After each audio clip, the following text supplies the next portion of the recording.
You work for the pharmaceuticals? Yeah, I work for the devil themselves. Yeah. Pharmaceuticals, man. Fucking that's the dealer right there. Yeah, dude. That's the number one dealer. Bad. You're a drug dealer. Yeah, dude. Oh, you're illegal. I authorize drug dealers. I say Yeah. yes, you may get these drugs. Wow, that's a lot of power. It's horrible. I mean, well, I'm not the final say. Cartel. I'm not the final say, but. You're a good person. I know, right? Convince everyone to do You have to it. kill somebody. Don't do that, but. How do you want to start this beautiful discussion of the They year? already started. I know. This is what we're calling They for. already This is started. exactly it. I love it. They Yeah, I already mean, started. for sure. Go wherever you want with it. I don't know. I've been noticing a trend like on Facebook where like automatically something happens. One day there's an event. Probably do tomorrow. And every boom.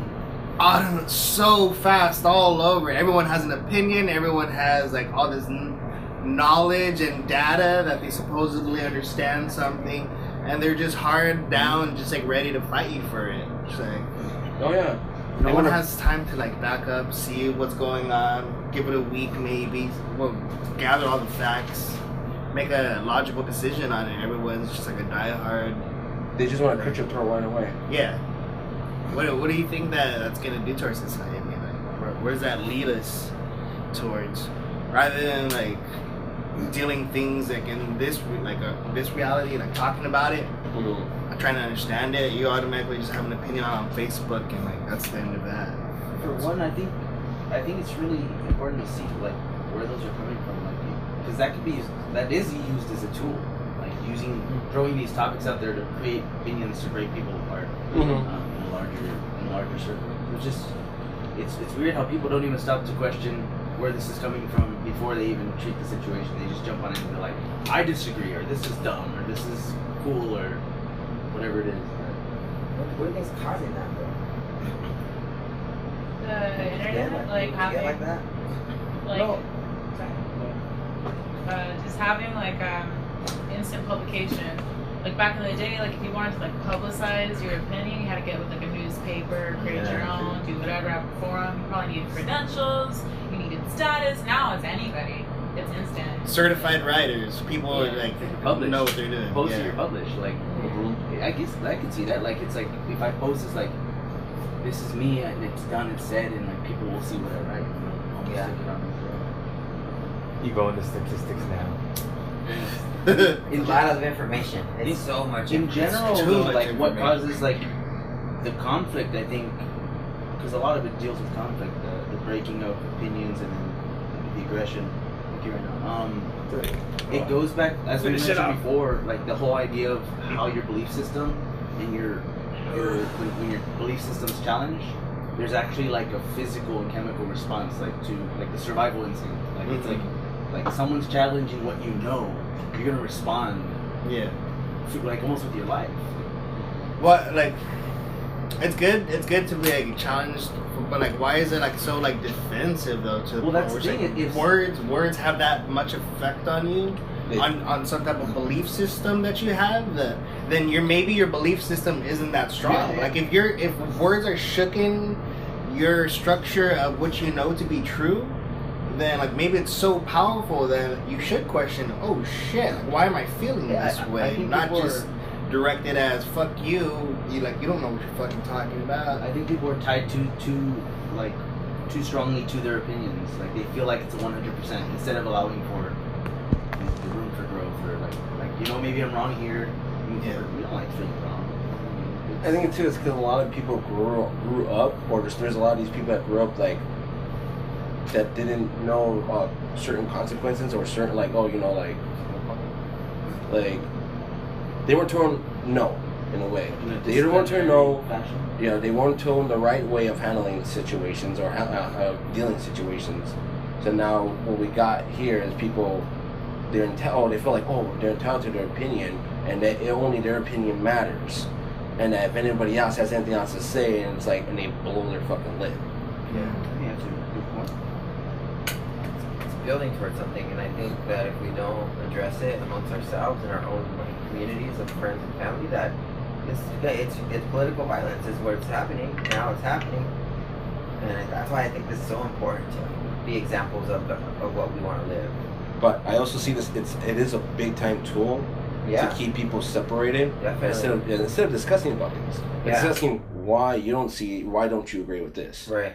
Instead of like you say it and automatically, like you were saying too, they're just gonna attack you. And for example, like the stuff I was posting earlier about like, oh, so you're okay with the other side? And I'm like, okay, man, like all right, this add again with this. Tell them about that. Yeah, all right. So I am very against that group, Antifa. I see that as a very big, like they're the most fascist group out there.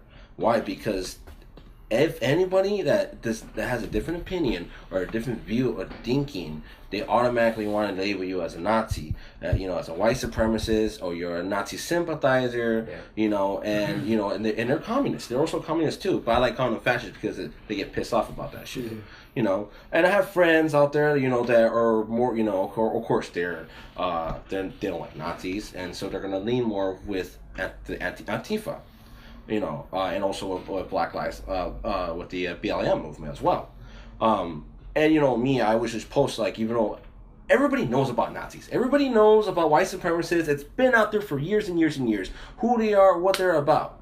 But I don't see people posting up or talking about with Antifa and the problem with Antifa is. So that's why I push it out there, and that's why I posted. I'm like, hey, I read this, and this makes this makes sense. And of course, everybody wants to get all iffy, get their pants in a bunch over about it because I post it, and like, oh, so you're okay with that group? I'm like, in what way am I okay with that group? Yeah. You're just so you're not gonna assume that I'm okay with the group because I am posting about this group that's against that group, which I think is like a big problem. Like that's what me and Chris talked about earlier. It's like why is that happening? Why is that reaction? Why can't we just argue an idea? Like, actually, I don't agree with you, but tell me your idea. Make me convinced that my idea is better than yours. Don't attack me as if I'm not worthy to like have an opinion. I might be wrong. You might be wrong, but like if you're not going to be willing to hear someone out, there's nothing left but just throwing blows.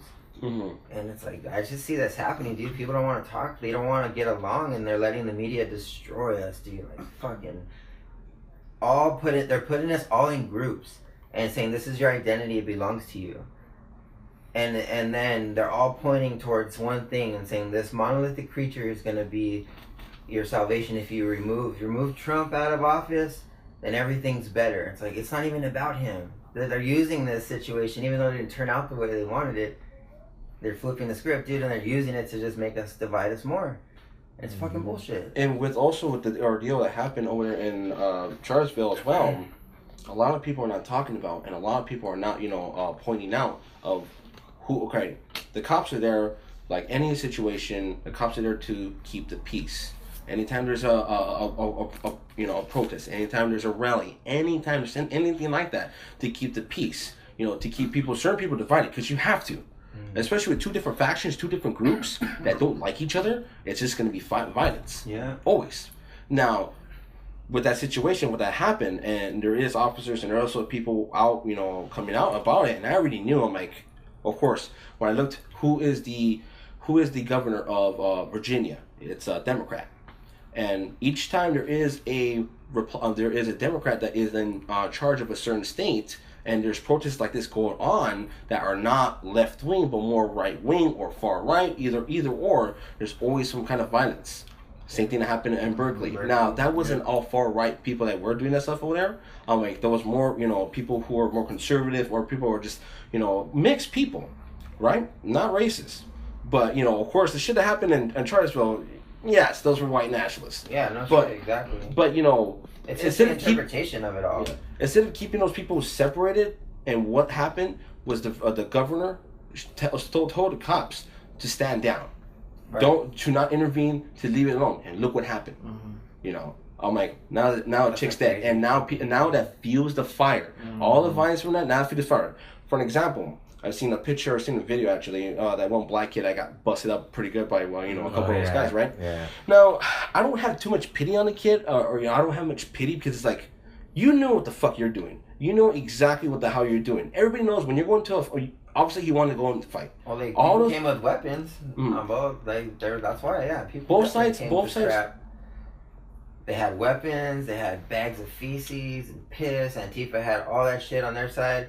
They had weapons on this side, bats and shields and helmets.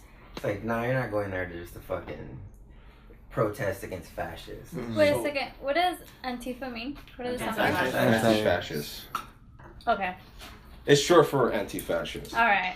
So, you know, I would have gotten things like a lot sooner. I was just like, I was reading it anti-FIFA.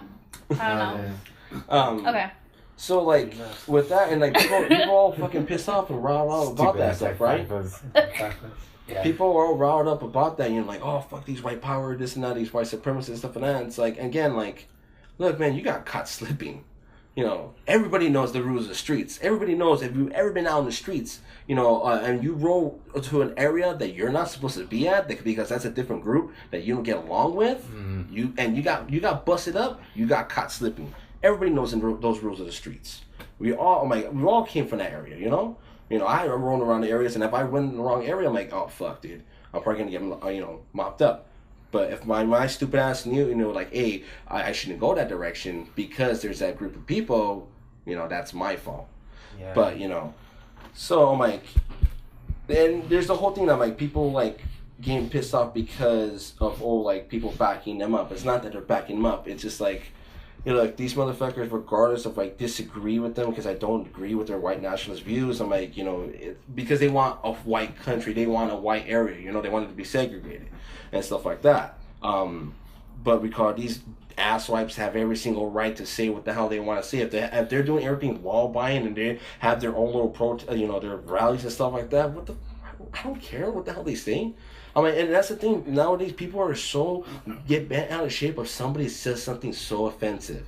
People can't take words. People can't take you know, they always they can't say things. You know, so now we're gonna stop a group of people who's talking. Stop a group of people from talking and saying anything they want to say. And I can only see that stretching out to more people and spreading more. It takes one step. It takes one step. Everything takes one step before it starts getting worse. Same thing over here in California. How the gun laws over here are getting more and more stupid and more ridiculous. And people don't see that. They always see it's to make things safer. It's not going to make anything safer. I'm like, this is Los Angeles. This is a gang capital of the nation too. Strict gun laws. And we have all kinds of deaths. And look, the main example I can use is for gun control doesn't goddamn work. Chicago. Chicago has the highest murder rate. 4th of July had 200 murders that night. They had 2,000, I think, last year. Over 2,000 murders last year. Shit. It's like Iraq numbers, isn't it? Yeah, they call it Chirac. Look, That's it. I would like to know people's principles. Like, do you believe in free speech? That kind of thing. Like, it's... do you believe in, that kind of issue? I think it's important to, not think super abstractly about people's ideologies because those ideologies create action, you know what I mean? Like, there has to be a point where we start really looking at, progressive ways to, because before I came, I watched, the little Vice thing about, that they're documenting there, and I was trying to, write down similarities between the left and right rhetoric, the super extremes of left and right rhetoric, and a lot of it has to do with fear, trauma, the idea of being erased.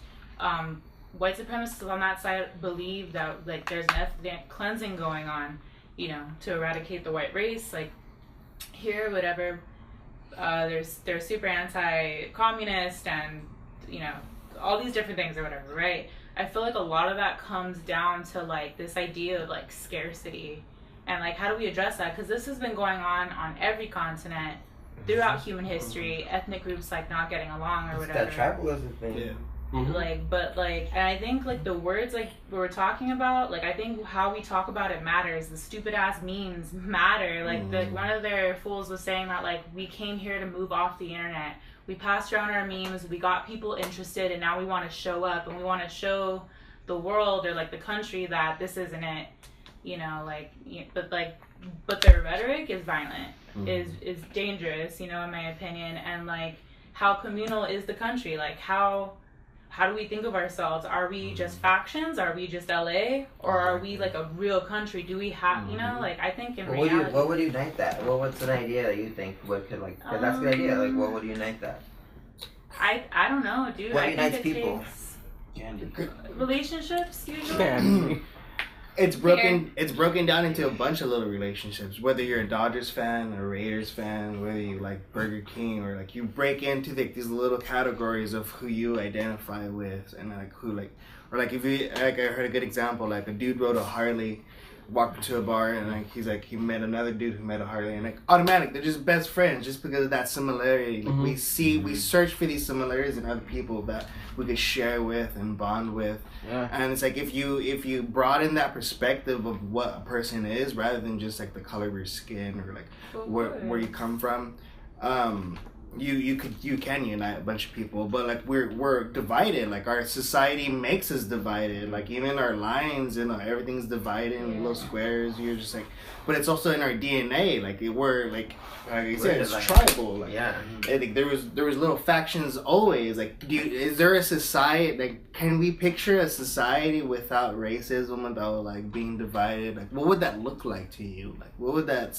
To me, that's just hella education, because like racist ideas come from an idea that like there are different races of human beings, and some are superior to others. That's just false. It started in Europe. It was based off of like really early like evolutionary ideas that they didn't fully understand, and they took to mean, well, you know, and because like Europeans were like colonizing different places with people who were completely different, had completely different cultural practices, it was easier to be like, well, you're totally uncivilized and you look fucking weird as hell, so you must be like in this weird rank. And like anthropology for a long time, medicine for a long time supported that. You know, I think it just takes education. When you listen to me, like when I was listening to some of these people talk, I was like, fuck, like you're a little just like disconnected from reality. Like, who are you talking to? Right? It's pretty brutal. You know what I mean? Like I think especially like with factions, it has to be dealt with really carefully. I think maybe people more in the middle, it'll help if we change our rhetoric, but people on the outskirts, that has to be one-on-one. Someone has to give a shit enough to be like, yo, like I see you, I feel you, like your concerns are valid, but you're going about this in a fucked up way that's detrimental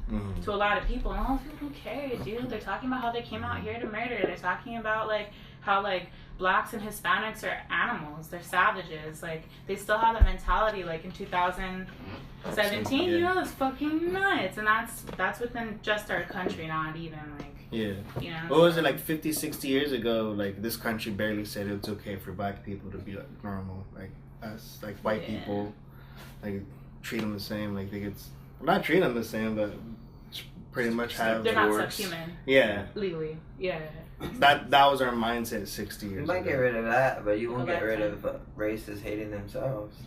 Like Indians killed other Indian tribes, and Aztecs killed other Aztecs. They wiped each other out, so they didn't have racism. And what were the causes of that? Lots of different things. But they also had like you have old school.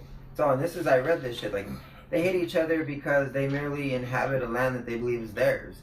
And they didn't have an encyclopedia or a fucking iPhone to look up, like, when did this land actually been? Hey, did you know this? It's all territory. Yeah, it's just territory. And there's still is that territory thing. They're the same race. They have the same common goals in life. They want shelter. They want to take care of their family. They want to provide for themselves. And they hate each other. They don't look any fucking different. So yeah, like racism is nasty, but like that's like a mental disease that some people are just always gonna have. It's part of it, like. For an example, like doesn't mean we shouldn't address it. I'm not saying that at all. Like, there's other Latinos that don't like each other. Exactly. And we all know that. I'm like, most of us here are Latino. You know, I'm like, there's other Latinos that don't like each other. Like, you know, Mexicans don't like Salvadorians. You know, Salvadorians don't like Mexicans, and then Cubans don't like Colombians. You know, that's just that's just it. And then same thing with Asians too. There's Koreans don't like Japanese. You know, or Chinese, and then vice versa, they don't like each other. It's just there's also that thing too. Yeah, light skin, black skin, like black people who make fun of their own people. Same thing in Mexican races.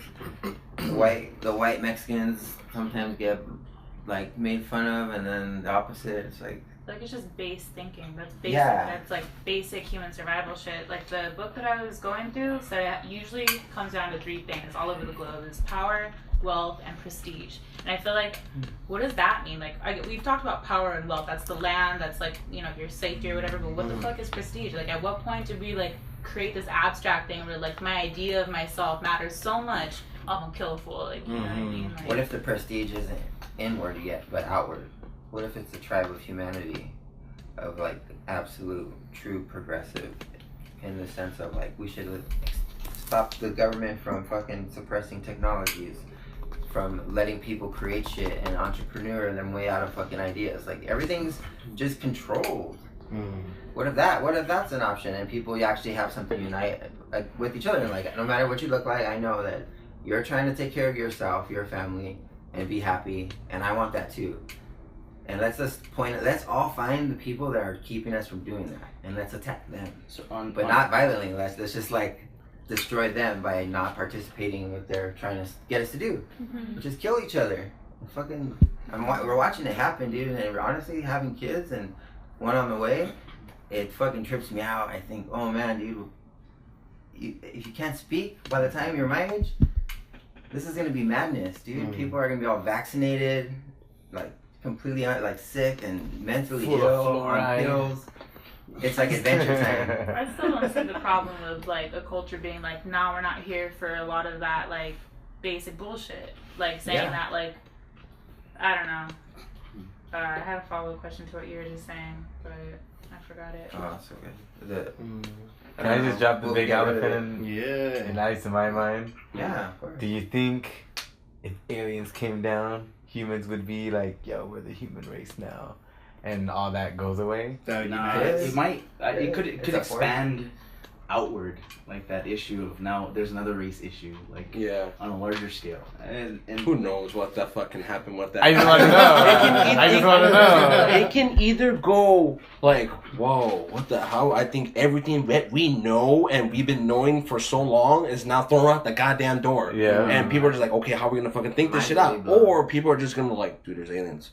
Yeah. You know, like, I mean, smash. think of religion though. How much would that throw religion off? What religion interpretations would there be from that? You know, like it'd be chaotic. It's a trip about religion too. Religion because everybody's. Can you push the little button behind it? I got you. This one?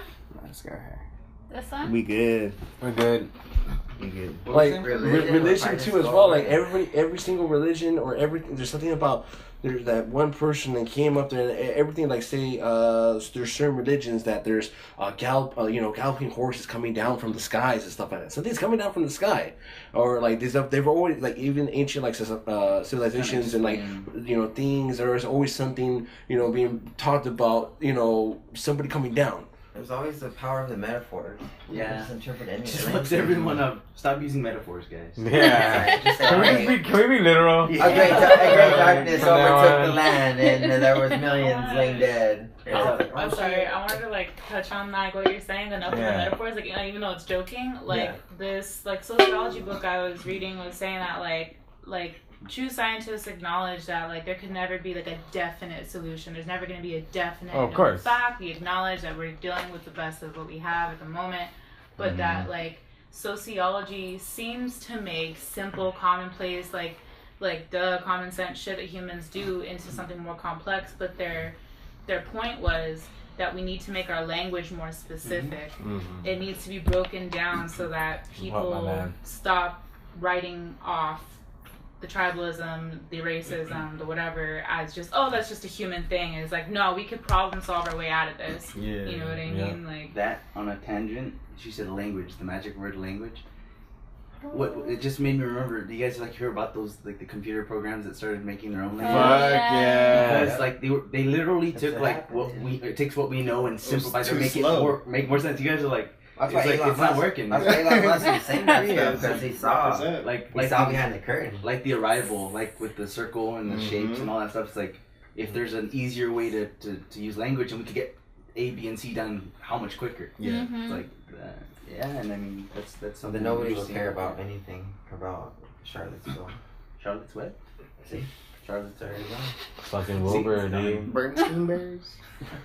Bernstein.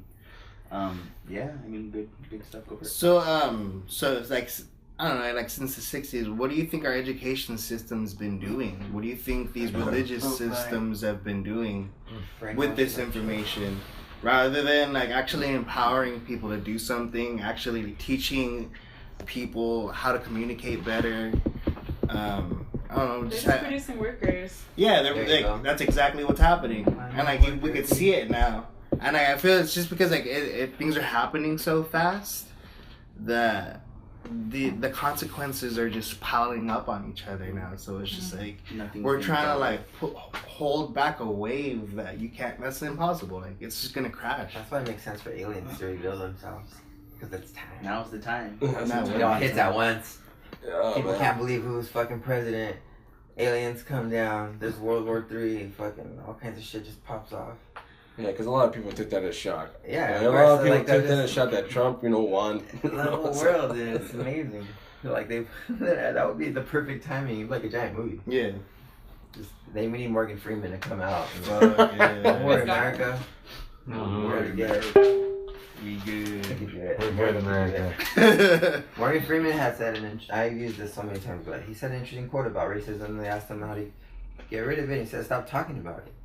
Stop giving it all this attention. And just live your life and treat people accordingly." Basically. He also said something about something like they asked him like, oh, what do you think about Black History Month? Like, what about it? Oh yeah, I remember that one. He was like, he didn't care about it. He didn't care. Yeah, I'm like, and I applaud him because like, cool. I'm like, because I do see that in media, and I do see that on TV, especially with liberal channels, stuff like that. They always want to push out race, even though they talk about, and I was like, we need to be more tolerant or anti-racist, but it's like, you're actually putting more racism out there.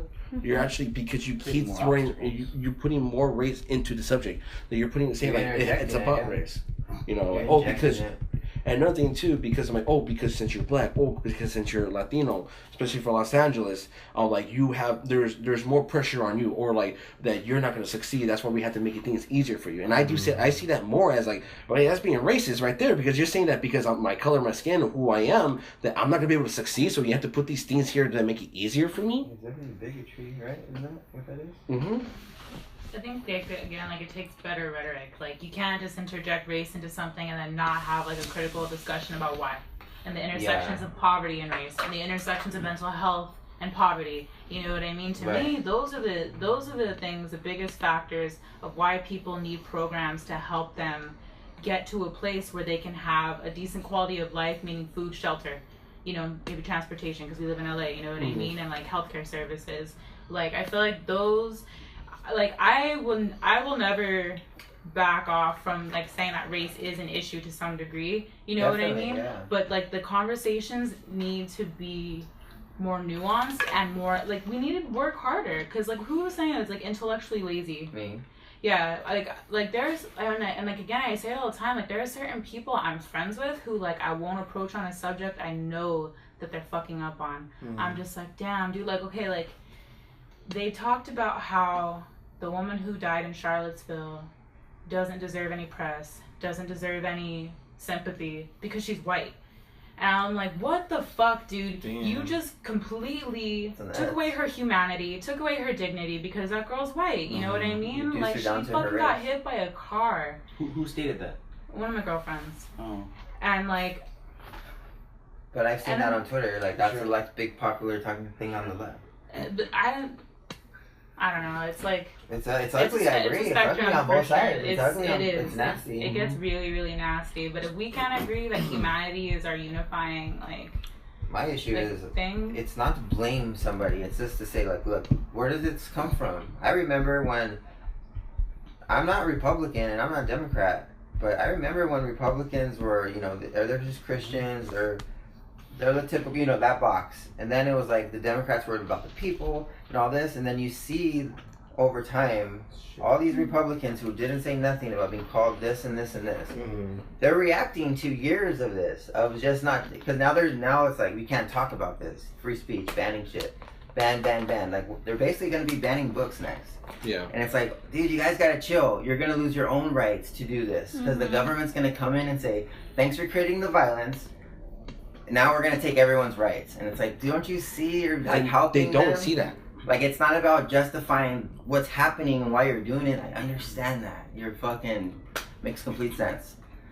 But you're gonna go. It's like you're going about it the wrong way. It's fucking destroying us. They don't see that, you know, especially with the far left and like those groups. Like I said, like, you know, their push is that like you don't take no for an answer. I'm like, you have to fight them, you know, and you have to keep going at it. You know, I'm like, they keep pushing them at this, and they keep brainwashing them. It's media, dude. And it's complete brainwash.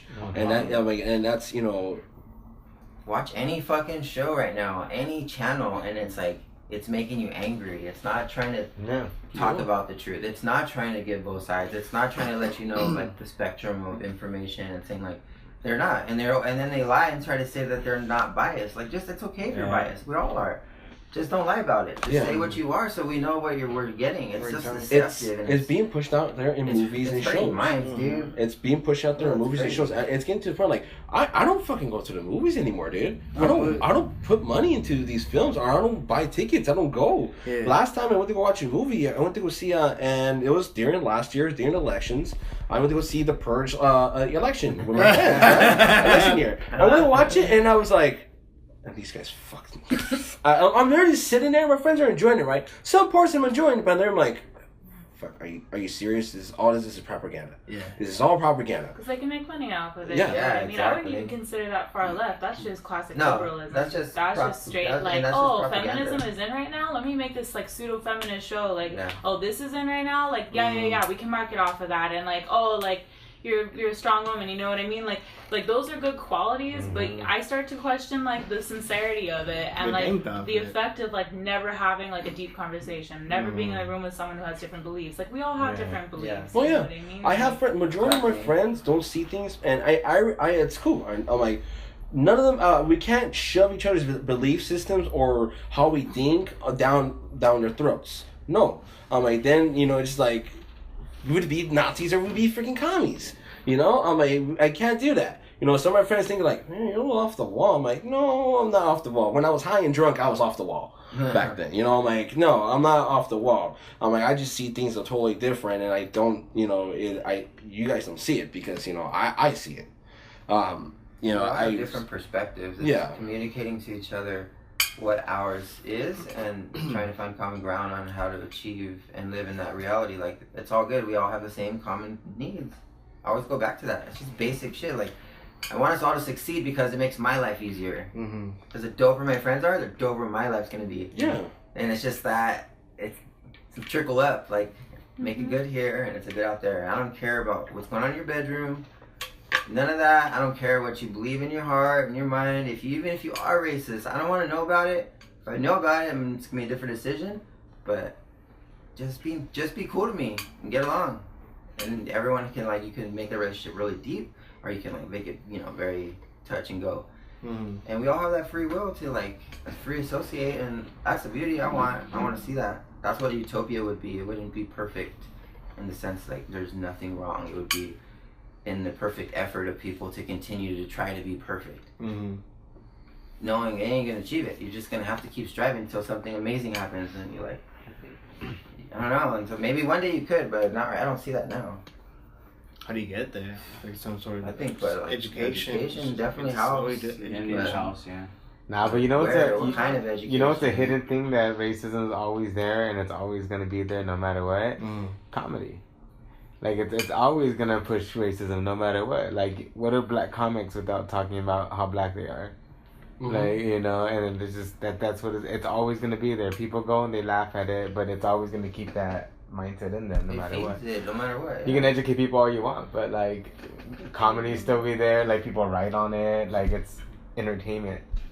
I feel like, to me, that's just context. Like, is there room to like acknowledge like where black people have come in the last 100 years in the public eye? Yeah. What they're allowed to talk about.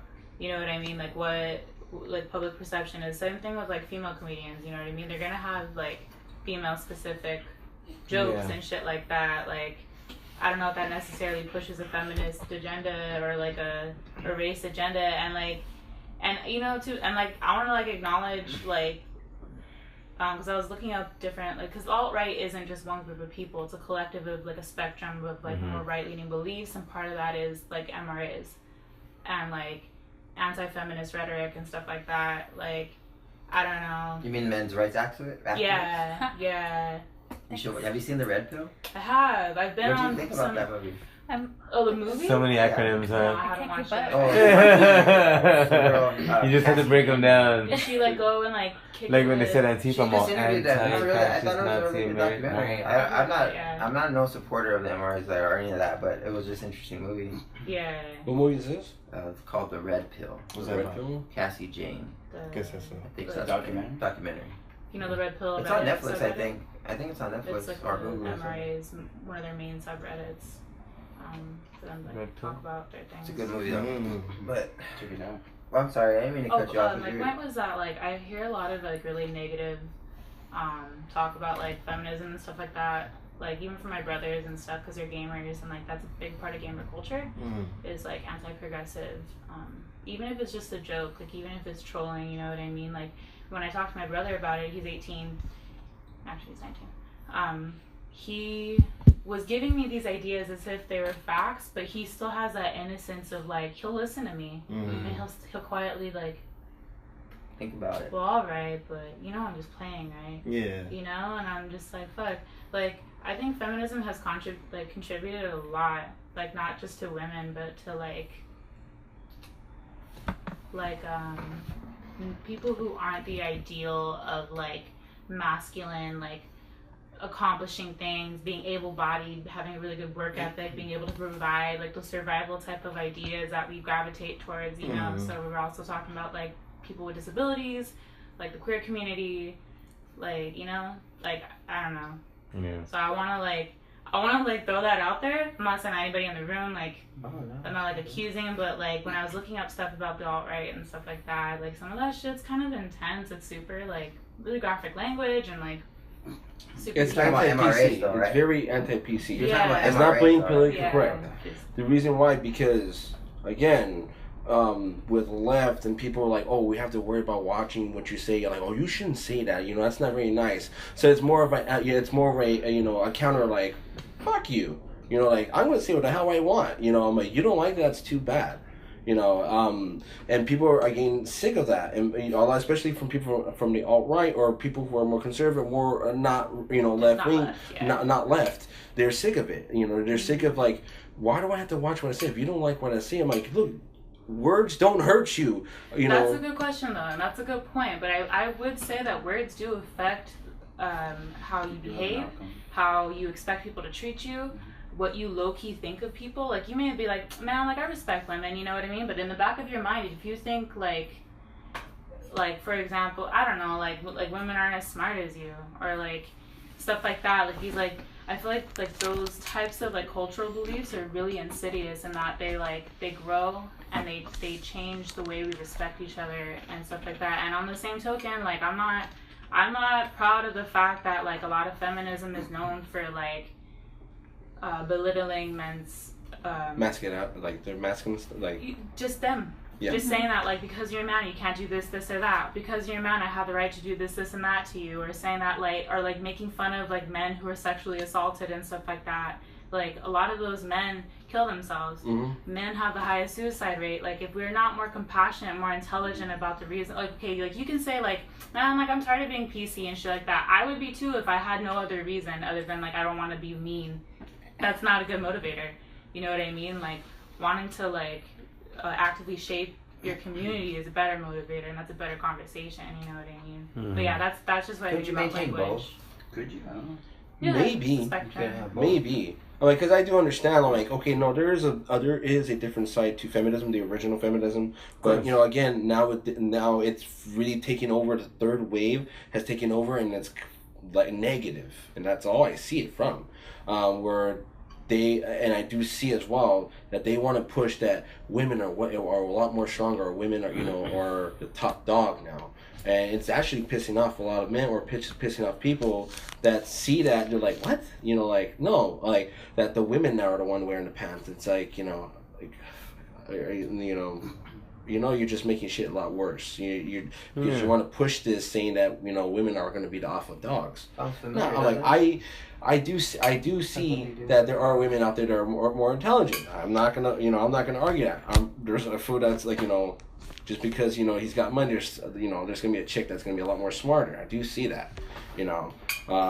Everybody has the capability of being on top, and it doesn't matter with anything. Do you think like society's still having these fundamental debates? I don't see it as that at all. I mean, I see it, I experience it, you know what I mean, and like from people who know what they're doing, or from like you're younger than you, like your peers are younger than you, like straight up adults, like straight up adults, knowingly people on the street treating you a certain way, like yeah, dude, like it's scary, it's tough, like.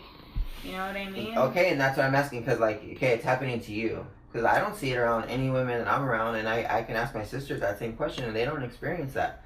Doesn't mean it doesn't happen. Yeah. Doesn't mean it's not a problem. But I could say, like, so and it's true, like, in my friendship, in my, like, female friend circle, like, if you were to, like, ask, like, how many of you have been sexually assaulted? But see, my point is like, you can, it's what group are we talking about? We're all in groups, right? We cling to people, we know people in our lives. I'm not saying I'm right, I'm saying that's my example is, because everything you can keep saying, I can keep saying.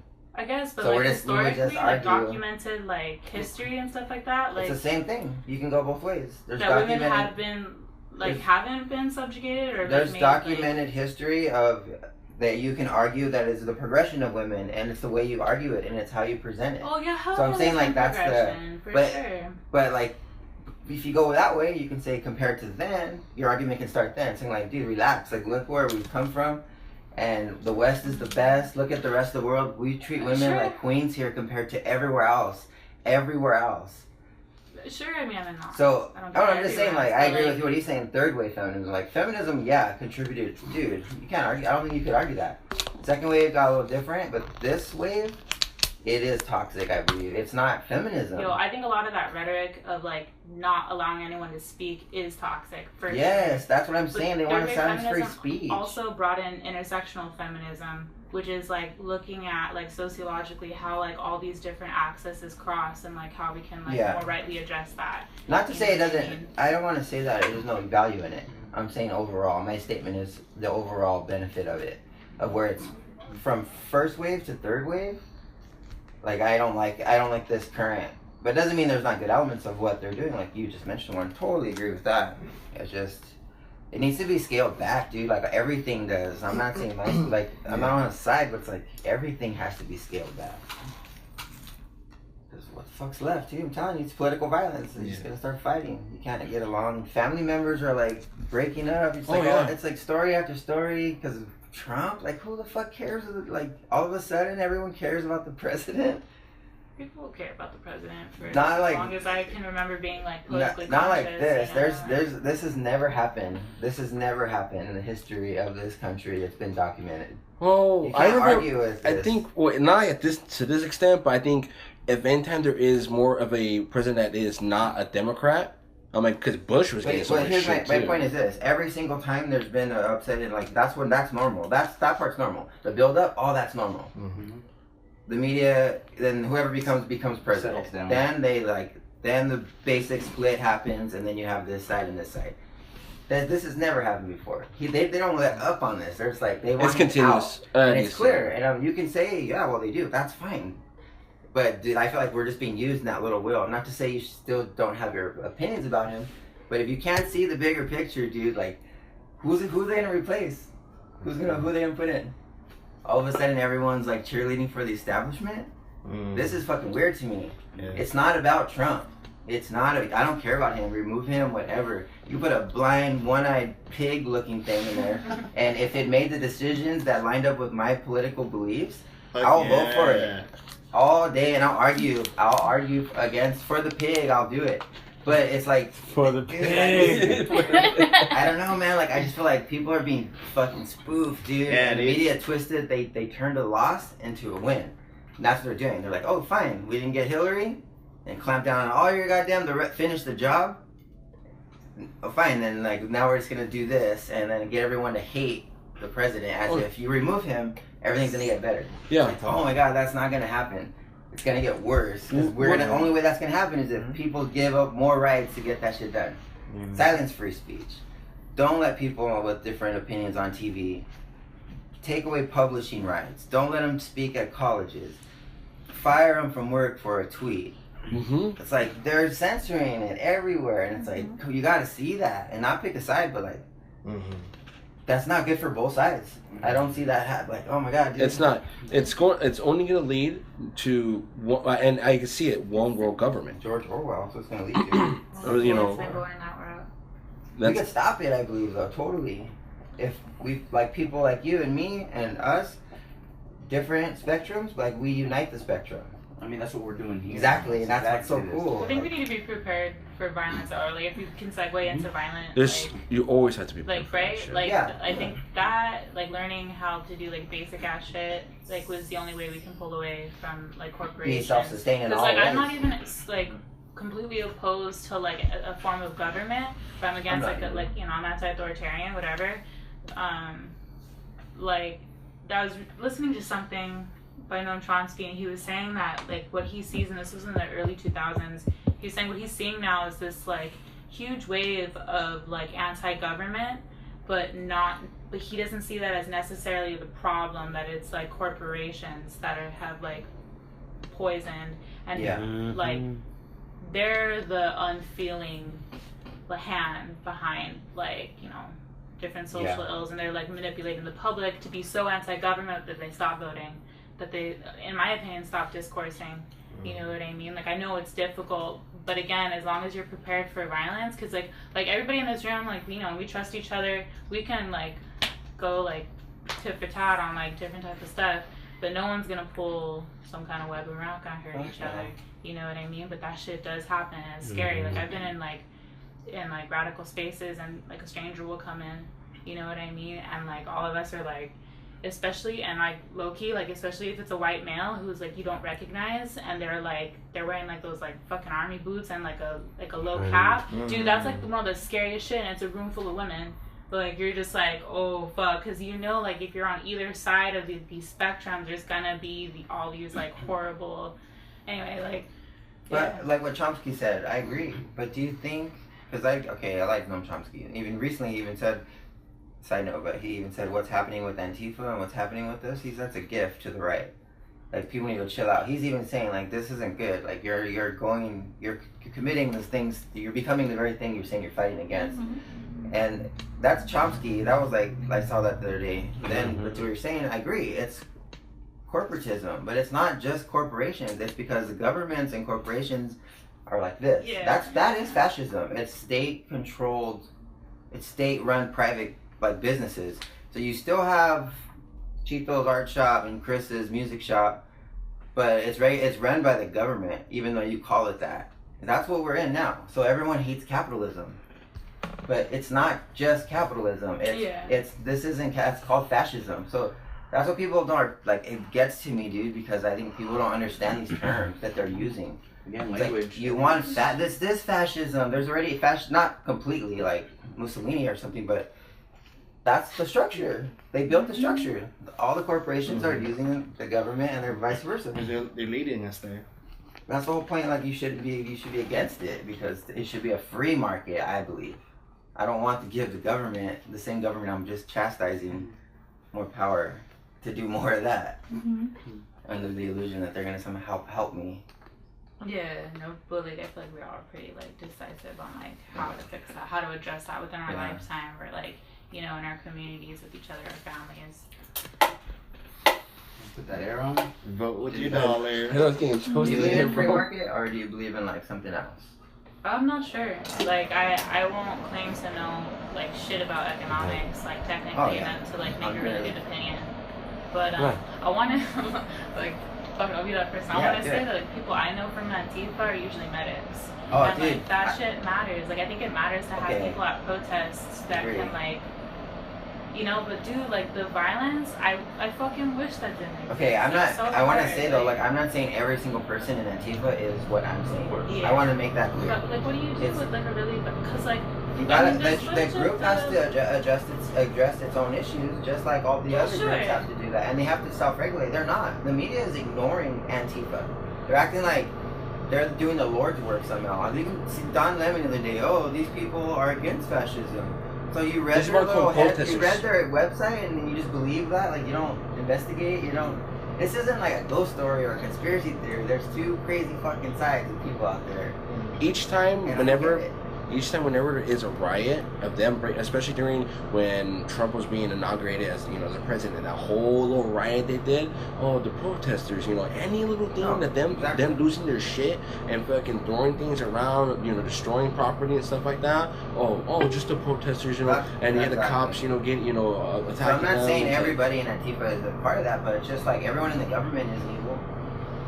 But you're a part of an organization that's affiliated with things that are becoming increasingly more violent. What do you do about like a radicalized right? They came with fucking like full automatic weapons, like yeah, but that's what you're. Like, but then you'd have to. Pipes. Do you not agree that there's this isn't the first time this has happened? There's a reaction going on. Yeah. The thing if a group's being violent towards you, I'm not justifying their reaction, but if a group's being continuously violent towards you and stopping you from talking and shutting down your rallies and interrupting your classrooms, people get sick and tired of that, and these same people that I'm saying are ignorant, they're poison, they're on that side too. And so their ideas are just like as toxic as the left. And what they're doing is manifesting them and rallying each other up, and the media is just like fueling that flame, dude. Like, here you go. What do? You just let people have like hate. Stop watching the news, first of all. Don't watch the news.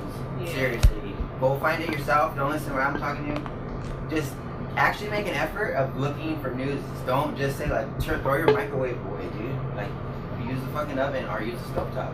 It's harder, but you don't have as much of that bias affecting you. And it does. It affects me. And I start watching the news, I'm like, I don't even think like this. Like, stop it. That being said, though, like, he wanted to say something. Yeah. So you say about like them showing up, like all the white nationalists showing up all geared up, like, oh, they were ready to fight. Yeah, of course they're ready to fight. But if they already knew, and these guys always do this stuff and stuff like that, they already know they're always going to meet somebody and that are going to be counter protesting them or countering them. Of course, they're going to go and show up and be ready. Nobody's going to show up to something like that. Nobody's ever going to show up and not be geared up and not be ready. Everybody's going to be ready. Each time I walk out of my house, it sucks. I really wish I could carry a gun, but we live in a state that does not allow us to have our gun for protection outside of home. So I make sure I have a knife on me. I make sure I have some kind of pepper spray on me. Something to defend myself. Now, people always look at me like, hey man, like, I'm like, why are you paranoid? I'm like, how am I paranoid? I'm like, why do you have these things on you? I'm like, for protection. What do you think? I'm like, do you honestly think that? I go, yeah. I'm like, because I've been in situations, where I've been attacked. I've been in situations, I've had a gun pulled on me. Like, I've had people, jump before. So it's like, I already know what's out there. So, like anybody, I'm like them, like, of course, they're preparing, and they're preparing for, a counter. And that's what they're down. No, you're right. What about that shit happening in Europe? That black bloc shit. The what? In like, It was Antifa in Europe. G20? Yeah. Like in Germany, right? G20 stuff? There was a black. They created a whole street of people dressed in black. They lit things on fire. There was nothing. There was no white supremacists going on there. They were all just anti-capitalists and Trump and the protests in the G20, and they just destroyed shit. It was like over $300,000 in damage or something. Maybe more than that. That was in Germany, right? Yeah. Or that was just all around. And that was in Germany. Like watching that, like, all right, like, what's your point? Just to be violent? That's Antifa in Europe. Yeah. But like the whole point is, would everyone right now like take a pledge and say like I'm against political violence? I would, like, in a heartbeat. I'd say it wouldn't work. It doesn't solve. It doesn't have to work. It doesn't solve the prolonged issue. They expose it might solve that issue that you see right there in front of you because you're all like pumped up and heated and just ready to go. I wouldn't jump. I wouldn't jump because my whole nature and a lot of people. And growing up, me and you both know. Like growing up in the skinhead scene, as soon as you see a Nazi, it's flight on sight. Now I've never ever been on growing up, I've never been a person to jump into a fight. Maybe I have when I was younger, but it was never something I looked at and I go, it's something I shouldn't do. Because I was always the one getting fucked with when I was growing up. I was always the one, like somebody's picking on me, so I always finished the fight. So I still carry that on. You know, I still carry on as an adult. I'm like, I don't go around picking a fight unless somebody else picks a fight with me. That's totally different. You know, again, there's people I don't like Antifa whatsoever. I despise that group. You know, I've been to a couple of punk rock shows and punk shows here and there, and I see so a group of them right there, or one or two of them, something like that, and I like them. But again, they're not bothering me. I'm not gonna bother them. Same thing too with a Nazi. And a lot of people probably like, well, why aren't you gonna fucking jump? And I go, because you know what, dude, I'm not gonna go and put my ass in line and probably go to jail too, because there's always a consequence. There's always a consequence. And especially nowadays in this society, everything's recorded. And like, I'm not gonna go and waste my time and make myself look like a fool or just get myself in trouble. No, unless that person, whether or both factions, if they come to me and start looking for trouble and start picking a fight with me, and that's a totally different story. How much do you think people have to agree with each other in order to get along? So This is that's basic kind of- respect. Yeah, that's true. Food, communicate. Kind of on that note, I'm going to say something, or want to question something. When the whole idea of free speech and limitations of free speech, should there be limitations and this and that, like. So talking again about the nationalist or Nazi groups, so you believe certain those kind of that kind of free speech should exist, yeah? Yeah. I think it's. I'm not one to really say if it should or shouldn't, but looking at it, I think it's really important to take into consideration the context and the history involved with it. Again, like, so free speech isn't protected if it's inciting violence, right? I'm not saying these people are that's directly not free speech. You're applying motive now. Like, inciting absolutely, violence. absolutely. Words are words until they have consequences, like Chantal Of said. course, absolutely. So But that they by themselves don't actually do any damage. that being said, Physical damage. That being said, again, looking at like Nazi history, Nazi ideology, like what is their agenda violent? Should we look at those things, and then should that put any limitation, or should they? Is there just a what to it? Their agenda. Agenda. Oh, Yeah, agenda. because I mean, the free speech is free speech, but what are they trying to accomplish? I think that's something that should also be looked at. Again, I'm not saying that it should or shouldn't exist, but I think history Talking is about like something conspiracy. I mean, that's what people do if you have Well, a I bunch of mean, ideas. And Did the ends justify the means? Like, is letting this group spread this hate speech worth growing more hate? Not. Wait, where do you mean the hate? Are you? Like, Allow them to spread their hate. yeah, allowing to spread their hate, like Yeah. allowing that Giving them a hatred to go. platform. Like, is that worth But hate's in everybody. limiting that? Like, is it like should we censor that? So like, is that what you're saying? Yeah, kind of, but I think again it's just really important to look at the history. Had it just been a new book Yeah. coming out without the past, I think that makes sense. But because of a history behind a certain agenda, should it be approached differently? Well, like I think people forget we have rules and guidelines in this country. Like, there people are protected behind like your own right to be able to say whatever it is you want, and like accordance to like if you have a permit, if you like stay on the sidewalk, if you have like you follow the rules. With that said too, like, because I know a lot of people want to push that, or like we should allow them to speak because they're gonna spread hate. I'm like, okay, and a lot of these people, who have groups within Antifa. Antifa is a communist group too, and there are communist groups within the left, and people don't know about that, the history of communism. Well, absolutely. So yeah, I was gonna say that with consideration of all the deaths that took place from communist history as well. I'm like, and people don't see that, and they're like, well, there's nothing wrong. I'm like, are you fucking serious? I'm like, you not see the history of communism? Communists, the Soviet Union, they killed so many people in the Soviet Union. China, freaking Cambodia, freaking Cuba. A lot of, and I remember growing up and seeing people with chest shirts, and it's like, and then find out later, it's like, you not know that this guy was a murderer? I'm like, and he was racist as fuck too. Yeah. So it's like, and I remember that movie they made about him, like the little documentary. Glorified him. They glorified him. He was like a hero. He wasn't the hero. I know. So, but people don't see, and they don't see that. They don't from the left, and because a lot of them are socialists, and socialism leads to communism. So, and they want to push that, and they want to ignore that, and they don't want to bring that up whatsoever. And so these people don't know that. Why? Because the views they're getting from either Democrats, and which majority of them are socialists. And they don't, of course they're not gonna, oh no, that's not true, and stuff like that, or they're not gonna even bring it up. The burners, the Bernies. But back to free Dude, that's speech. an opportunity to try to get mass control.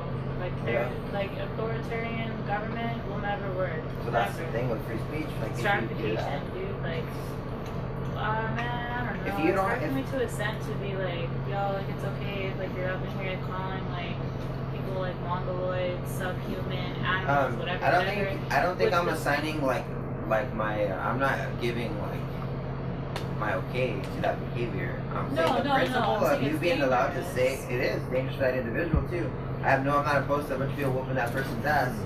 No, Because sure, just like you sure. said earlier, if you're going somewhere and you know you shouldn't be, then you should expect that result. I'm in the middle. I'm truly in the middle. What I'm if not- like that's your community though? Because like a lot of like the people who are out there are like residents of Charlottesville or whatever, and like Go protest them. That's totally fine. Protest and then them. You don't get and then to you go beat them up. expect- Oh, but if I mean like that they're inciting violence. Like there's How are they inciting violence Dude, with doing like- what? If you're face to face with somebody, yeah, like Not as a group. like going how he there. said too, there's supposed to be police there. There's supposed to be Right. police present. There's no police present there. Like they're literally letting these people get like clashed. They have Yeah. the right to be there because the First Amendment, they got a permit. I don't agree with anything they stand for, but they were not breaking the law just because it's like offensive. That is exactly why free speech exists. Stand across the street protest. It's to protect offensive speech, not agreeable speech. So I had a client that I got like super blanked Oh, out that's cool. of like the so the whole thing's called Unite the Right. Yes. And like they're talking to these different people who write for different write blogs and blogs, and they're saying that like they're basically saying we came here to fuck people up. Like we're willing to like kill motherfuckers. We have these guns. They're calling the police. Like dude, this dude's on the phone with chief of police. Like if you don't let me come and get my fools out of there, I'm gonna like resort to violence. Like you know like this whole thing. It's like I don't know. Like That's not right. You're right. but when you say like, oh, we're just trampling on their free speech. No, like I think people are taking necessary precautions to make sure that like that shit doesn't. It's not. I don't think it's necessary not- but they're precautions is that like taking weapons to a protest. No, I mean, like, you're making it sound like the Not- alt right not is like taking- instigated this when that's clearly not the case. They're wrong for doing that. They're wrong for participating in it. But it's like they're both wrong. But these are small factions of the people that are there. They're not everyone there. So again, it's the same. It's the pot calling the kettle black. Everyone is a white nationalist because you're at this rally. There's a lot of people there who are there for that. There are a lot of people there because they're not informed and they just, I'm a part of the right. So they go. There's people there who just are the little percentage of journalists. And there's people there who are just duped into following shit. And everyone's like, oh, they're all this and they're all this on the left. That's not true. Like, it's just, these people are fucking up for everyone. But they still have the right to be there as a group that I don't like and I don't support. I wouldn't, if Antifa wanted to go and do the same thing and say all these horrible things, talk about how much they want to, like, screw children and pedophilia is dope and Kill all that cops. stuff. No, I'm just giving an example of something hideous that is the same way it's viewed on this side. That's radical If shit. they want to do that, if you want to do that and Let's talk kill about that, kids. that's your right to do it. You're not inciting anything. You're just being a weirdo, and those views are abhorred by society in general. So people ignore it. You don't go, I'm gonna go protest these motherfuckers and and start a Throw riot key at here them. because I'm defending like this justice in society. Like no, you're not. You're making a bigger spectacle. To alienate people who like the group sees as like a threat. You know what I mean? That's why I gave that example. If that person wouldn't be a threat, I wouldn't want to go attack them unless they start doing something. Then it's in defense. Then I agree with you. Like, then be violent because you have the right to defend. There was yourself. Swinging at me. There's of course like I said, like you were saying too, like there's other groups in there that weren't white nationalists, and yeah, there were that were more right wing or like just alt right that was just there just to see the rally and stuff like that. But again, there are categories, and the left always categorize them as all as one. Media is doing that. That's and why people say that. like of course there was people there with, from that side with guns, because they can have guns there. They can have it's an open carry state. There's some of them who are allowed to have guns, and they can. And I remember after the ordeal, even though one person got killed, and this was from a car, there's groups like was I think like first town, something like that. I forgot what the town something, an organization against gun violence. Also, mom's demand as well. We're already calling for more gun control in that state, and it's like, wait a minute, with all the guns that were on that goddamn all over that goddamn place. And a lot of these guys did have guns, as in from the, like, you know, the white nationalists or those who were or alt-right and stuff like that. They had guns. You've seen them in plain sight. They had guns, right? But not one single fire was shot. Now, if it was that crazy, or if these guys were extremely violent, there would have been a lot more bodies on that fucking floor. Mm-hmm. There would have been a lot more people that would have been dead. Now, not one single gunshot was fired from one of those guys' guns. I agree with all that. It's just like these issues are they're details of like a bigger symptom. And they're making us fight with each other and then argue about semantics of like why this person's not guilty of this, why there's not all the left is this way, all the right is this way. The reality is like, dude, a lot of us are just like this. We have different views, but we're not going to want to kill each other. And we're getting squeezed.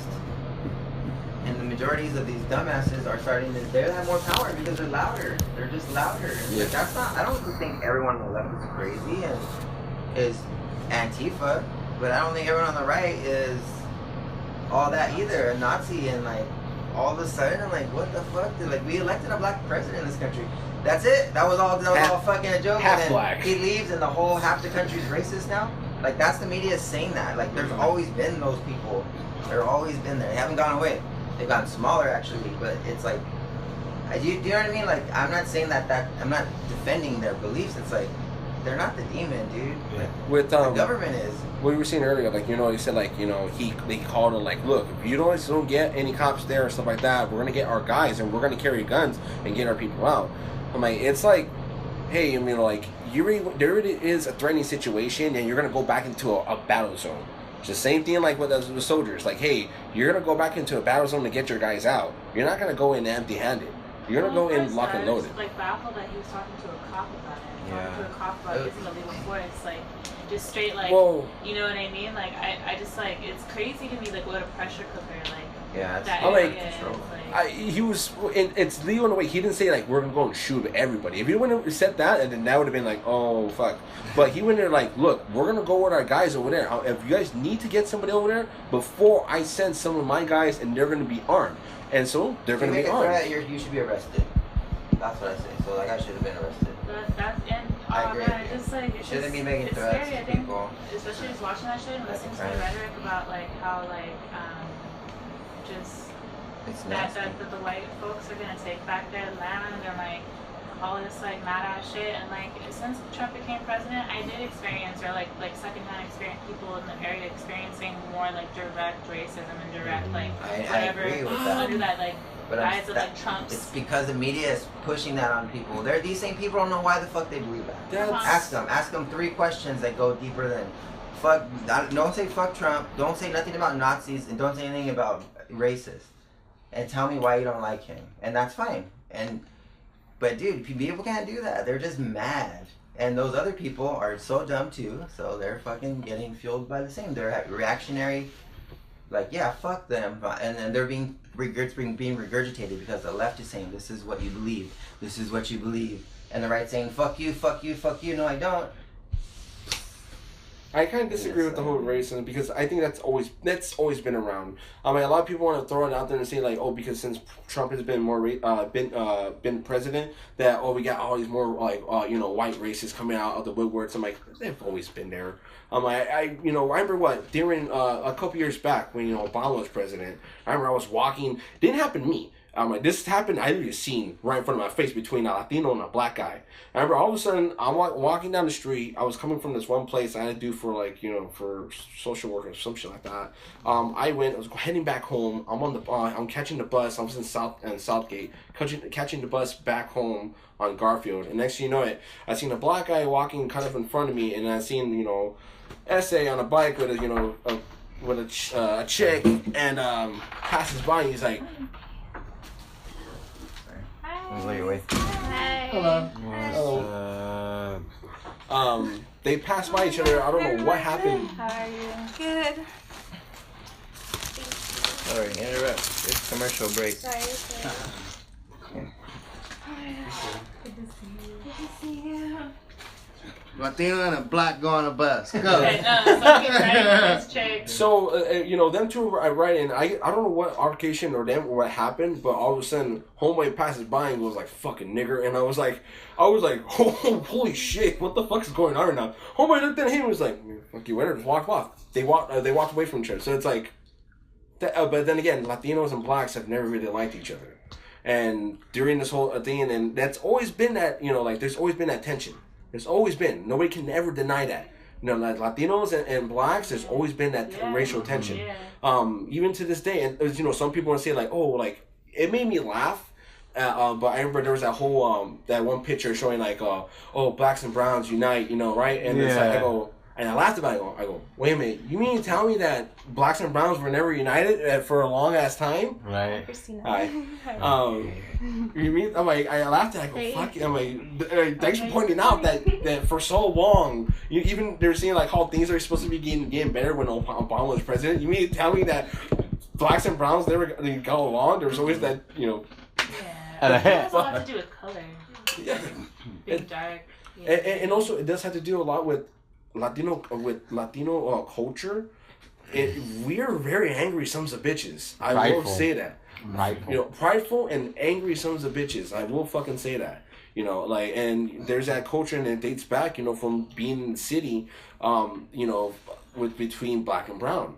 There's always been that. There's always been that tension. Yeah, just being different. Like, I mean, I just remember growing up, and even my grandma would be like, I hear them talking about the neighbors, all those chinos, this and that. It's like that too. Yeah, it's just. I think it's, and it happens in a lot of cultures. Again, it kind of goes back to the tribalism. Like you close off to your own peoples, your own group. Mm-hmm. And I think the only way to really deal with those kind of things is like number one, compassion. Like in the household, like what do? You teach how to be accepting or to be open. How to just approach people. These kind of things. And it's something that's not we don't.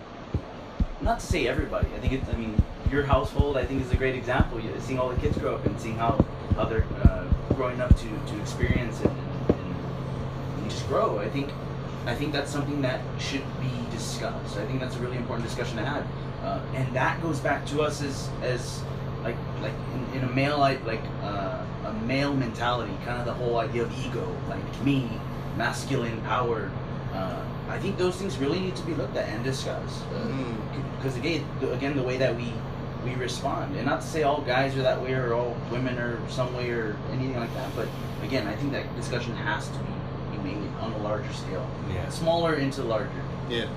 Into education. If that was implemented in like education, imagine that. How much can you get out of that? Brain juice. Do you think there's a male brain? A female brain? I think there's chemicals. that allow certain things to happen on a significant level. And that's not just male-female, that's every individual. We're all chemically different, so we all respond different. So then every brain would be different. I don't know, I've never looked at brain. What about gay brain? How it worked?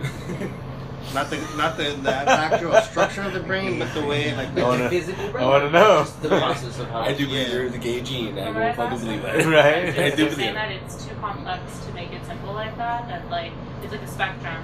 Just like sexuality is like a spectrum and stuff like that. It's like you can fall like either on like the really clear defined edges or like in the gray in between. You know what I mean? Like, but yeah, I think that there's brains with more estrogen and testosterone. I think that there's like, I don't know.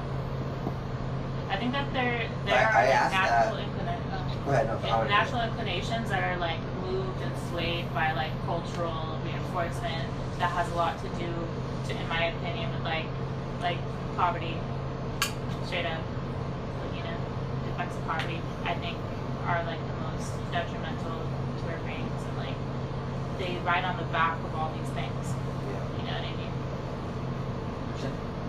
I was wondering because I had seen something about transgender saying like there's a male or like a male female brain, so that's why like some boys are born thinking they're girls.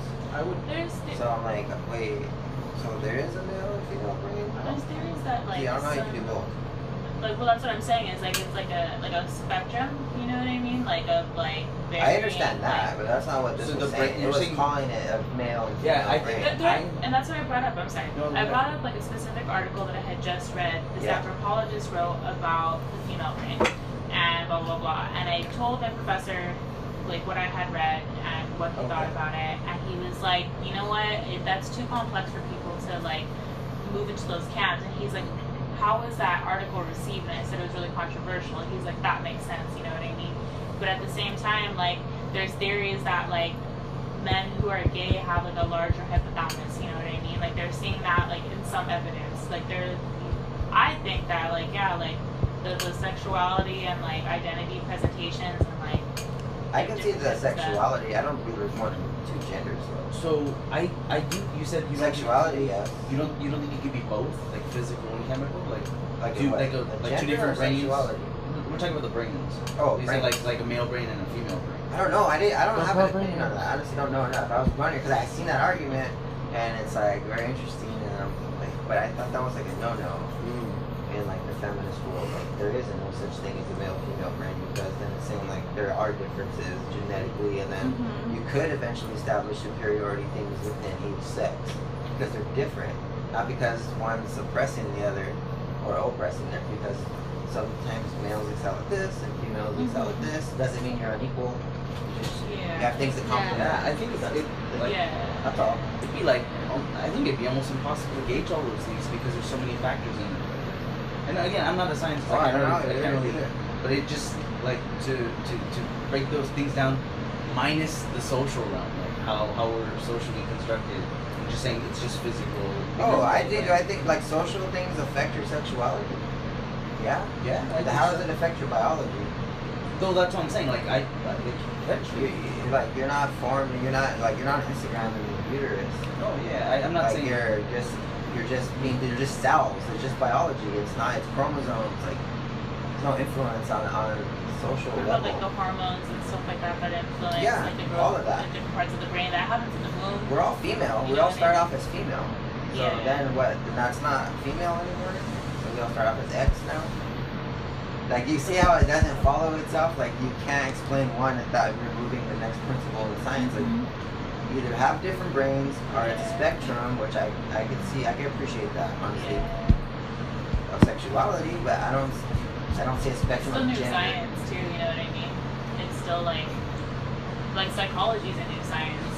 Psychology is, yeah. So you don't see and that's No, how do you? because it's based off biology. It's not based off any of the other stuff. It's based off a Y chromosome or an X chromosome. Oh, you either yeah, have this, don't have this, then I don't argue that that's like sex and genitalia. Yeah, What about that's sex. intersex people who are That's- born with like yeah, I'm saying there's- penis and like there's a very, very small percentage of people who have that, and that is like, but look at all species. That happens in all species. Things is like I'm not saying they're like weird or anything, but it's just there's homosexuality in all species. Like there's always a percentage of that. And I just think it's part of our genetic formula. Like I do believe some people are born gay. I also believe some people are not. And they're conditioned to be. Because they're like, it's like if you're pressured into something, it doesn't mean it's wrong. But or you can also be pressured into being straight. Exactly. Or being I agree. straight, I totally agree. Like, and I think like gender presentation has a lot more to do with like your your characteristics more than like your genitals. And like I think like the community around it and the rhetoric around it right now is carving out a space for people who are like not gender binary. You know what I mean? Like they're not super defined like feminine, masculine in like the classical sense, and like how much those communities are at risk for certain things. You know what I mean? And like I think that's like mental illness.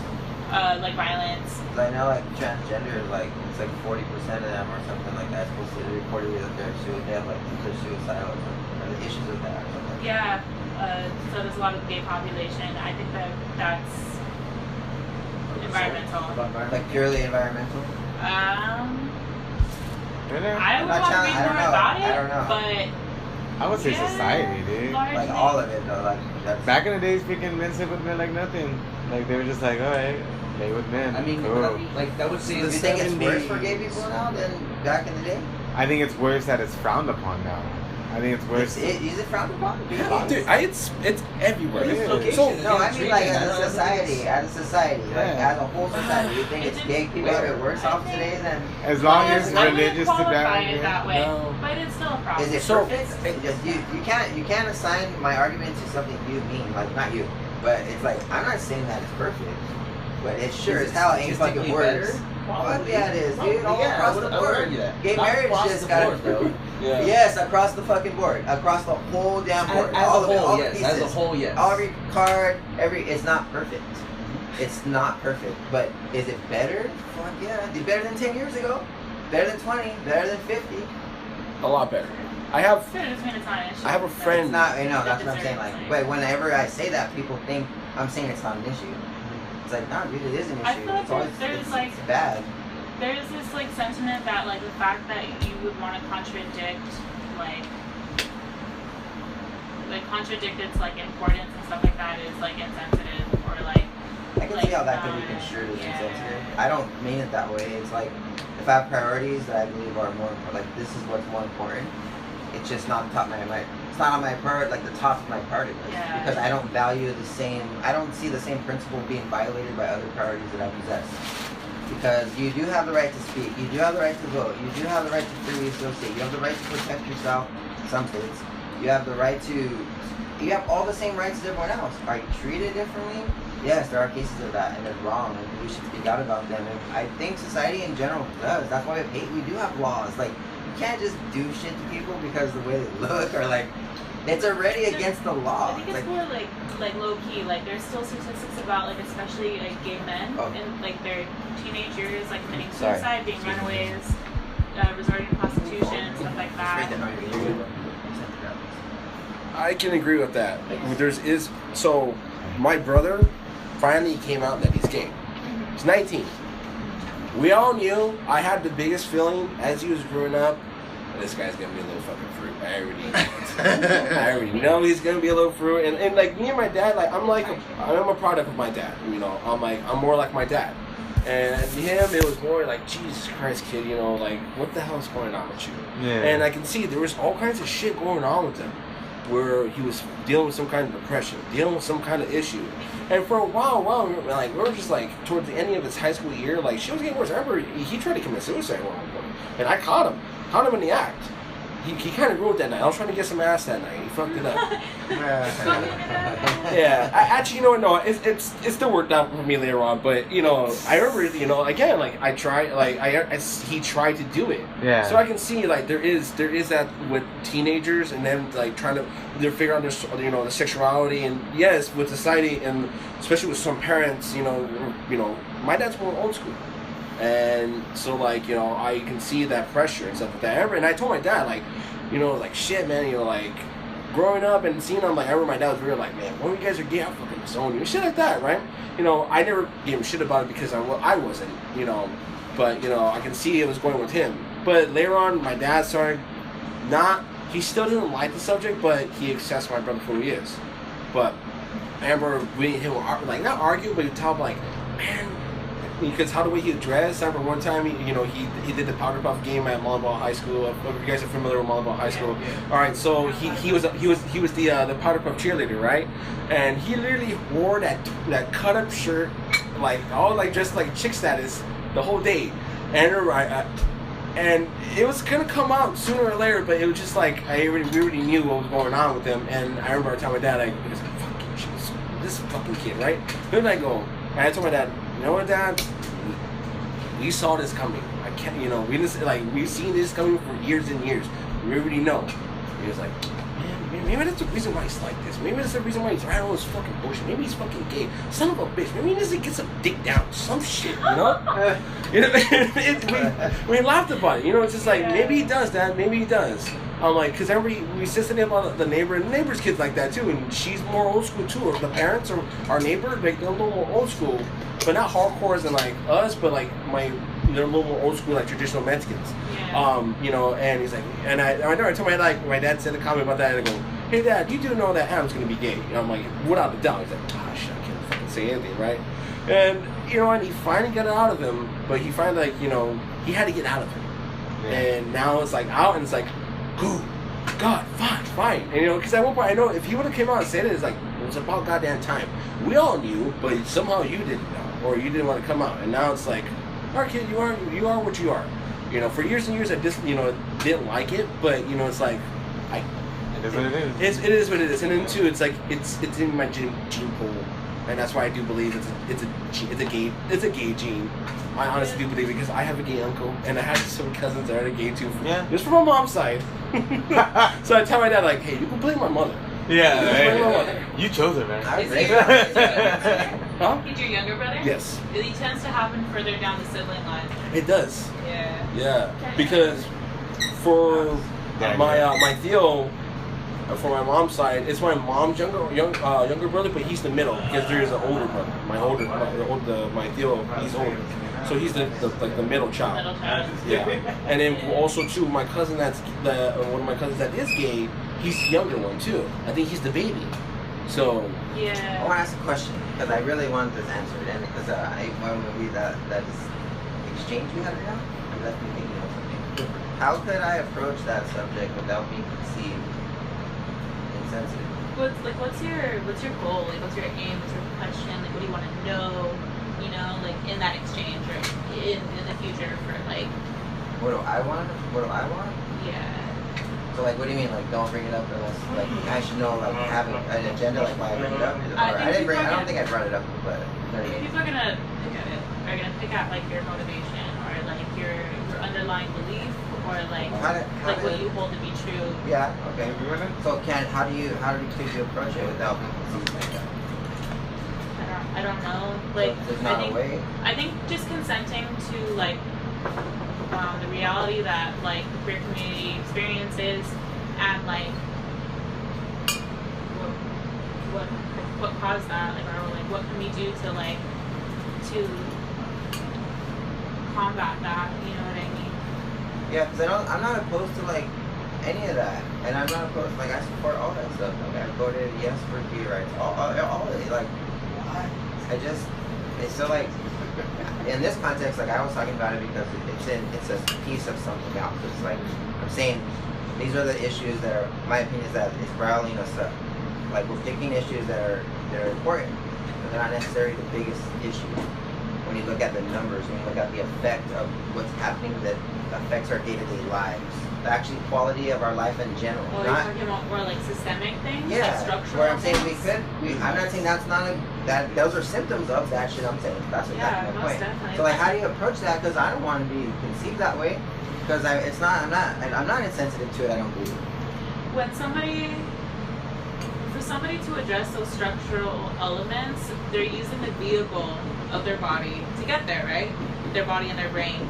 If that's affected by X, Y, and Z, like less access to healthcare, more likely to be impoverished, like straight abuse, like growing up, you know what I mean, trying to like beat the gay out of you type of thing, that may inhibit a person from reaching the structural points, you know what I mean? That's why you want to like nip it up in the butt. And to me, like a lot of like anti-queer sentiment comes from religion.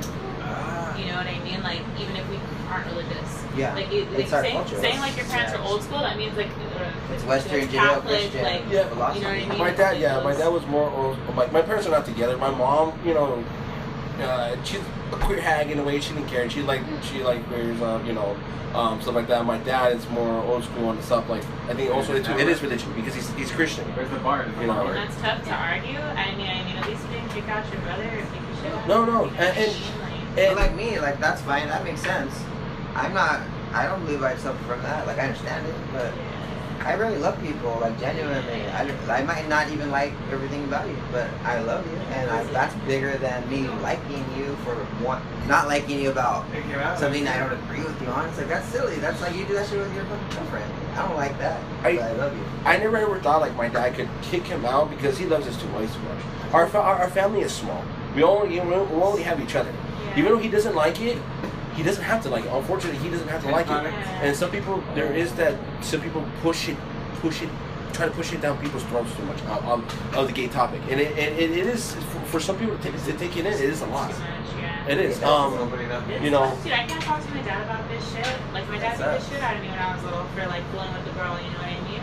Like, that shit's so real, and I think that's why I'm like really adamant about bringing it up and researching it, because like it affects me, it affects people I know, it's within my family, you know what I mean? Like, it matters in my community a lot. Mm-hmm. I think that's great. See, like I'm saying, if something personally happens to you and you have a personal vested interest in it, and you take up that cause or whatever, right? That's good. That's good. But other people's passions and their ideas should also be acknowledged because there are two different perspectives of life. We need to find balance. So, like, that's what I'm saying. Like, but I don't want to approach it in a way where it's like that's not important.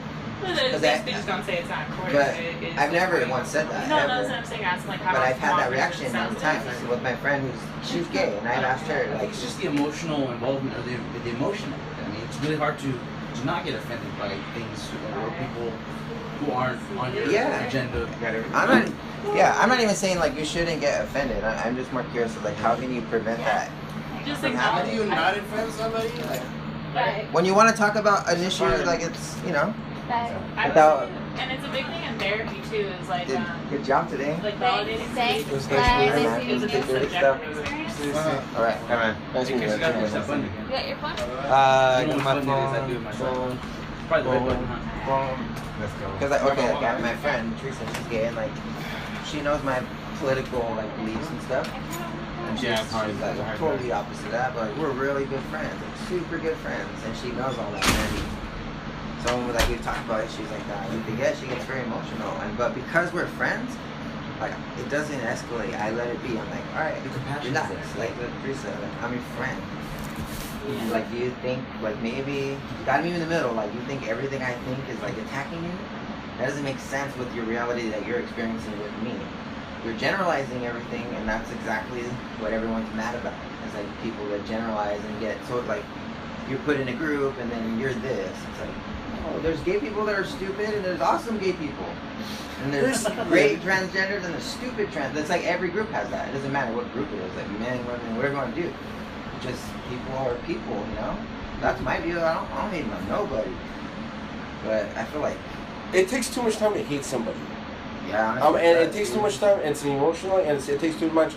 That's why, like with hate, there's always hating somebody, no matter what. Everybody can say like we're trying to raise hate. Like even those people who are trying to raise hate are hateful motherfuckers too. You know, people don't see that. But there's certain people like, okay, I'll save the hate for her, you know, but that's just how that goes, you know. I want to be more compassionate because I know I get aggressive, I get passionate, and I understand that. But like, if I'm honest, my belief is like, if I'm honest about it, like it's less threatening because then people know, like, all right, we're just a human being.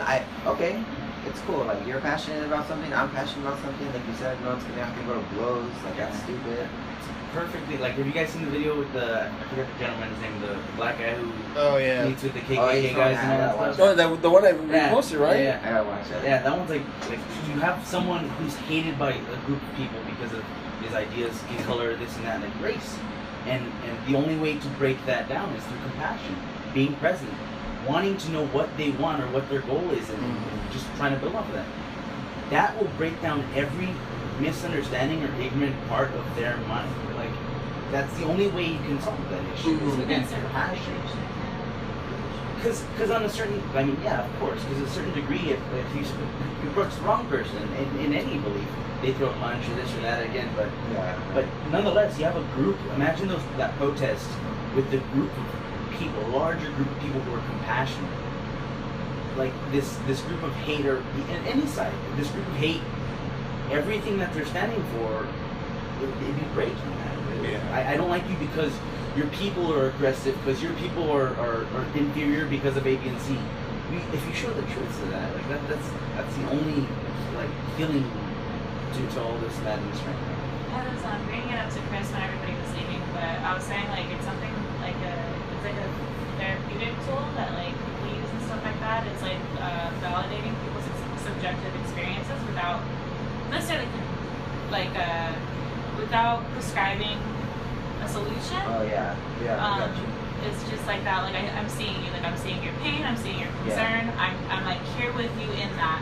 That is your experience. You know what I mean? Yeah.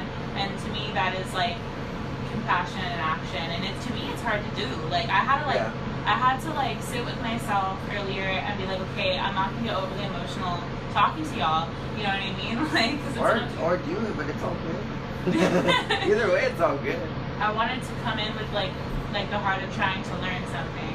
I do too, honestly, Chantal. I can't. certain things I don't understand, and I've asked not just right now, I've asked lots of questions, and I'm not satisfied, dude. Like, I feel like people don't understand the terms they're using to formulate an argument, and so when you try to have an actual argument based with like empirical facts, reasoning, logic, not anecdotal evidence, when it's a real issue, like, not even this issue, just any issue, anything, it's different if you're speaking a different language. It's like, I think the internet. I don't even mean that. I think the internet has really had it's been great. We've progressed so much, but we've also drawn back so much. Yeah, Again, sure, somewhere dude. communication. Like before, you had to go out and find these facts. You went books. You had people who spoke firsthand, who were accredited to say certain things. And now you find an article on Google, whatever, and you just post it. You're like, look, this is fact. Look what's going on. Fuck these people. And a lot of times it couldn't be all the right information too. Yeah. That's like the number one issue is people are posting everything like it's fact. Because and now like it's so easy to publish things. Publish things whether it's fact or not. People can look on Wikipedia, and I mean it's just quick things that you can edit things and this and that. And like, what's the solution to that? I don't know. What's the internet? I don't know. It's hard. I'm not even arguing there should be a solution to that. True. Very true.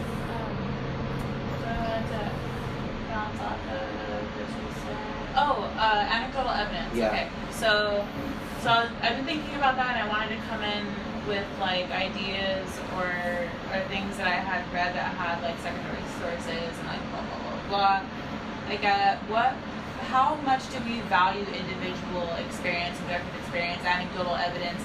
Does that eventually, does that make up like empirical evidence? It takes someone else recording it and qualifying it, quantifying it in a scientific way, like, you know what I mean? But it's comprised of like an individual experience. So like what are the rules for that? You know what There I are mean? rules. I use a scientific method. Like, part of that is true. That's part of the scientific method. You have to experience it. You have to have a hypothesis.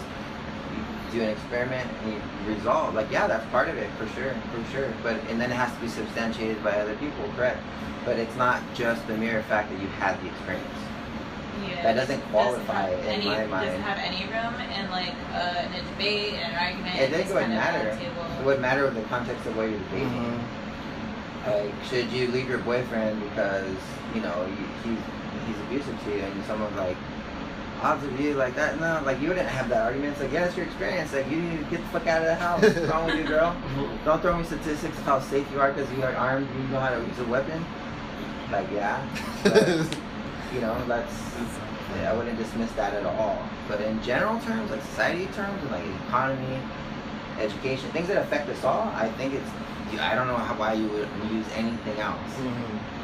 Not everybody is like trained their mind that way, or like you Definitely. have I don't think so either. It could be like a jumping board into something. It could be like, okay, like someone like shouts out like an anecdotal like piece of evidence or whatever, and like the other person can take that and like cite a source or cite a study or whatever. But that would take like mass education. Like, we would all have to get like hella educated and understand how to check sources. I don't think it takes that much to figure that out. I don't. I think you can source something. Like, it doesn't have to be brain surgery. Like, you can basically, like, so you hear something on the news, you go watch the video of it. You don't watch the clip they showed you. I'm saying, like, those are all things that people base that, and they say that's evidence of this and this. No, you're using little pieces and making an argument. That's not an argument. It's not. Do you think people naturally come to those conclusions for themselves, or what does it take to like go watch the whole video? I think the desire to want to know what really happened. Like, when you said earlier, what's your goal? Like, what do you want? Like, mine is to know what happened. So I asked you the question. Like, I want to know, not just to like ruffle your feathers. Like, that's stupid. Like, there's no camera. Like, there's a camera, but it's not fun. It's not TV. It's like, how are we gonna learn, man? Like, as we ask each other things that maybe aren't even gonna be useful to me, but I think they are, though, because now I know more, and I'm like, all right, I'm more compassionate because now I understand more. We have to keep talking to each other. If you're just content with like seeing a headline or a notification on your phone, thinking you understand something, that is not that's not because of your education. In my mind, no way. Like, my logical brain just says like, red alert, like, there's something wrong with you because you don't even know what's going on. It's just a headline. Like, it could be anything. There's all kinds of headlines.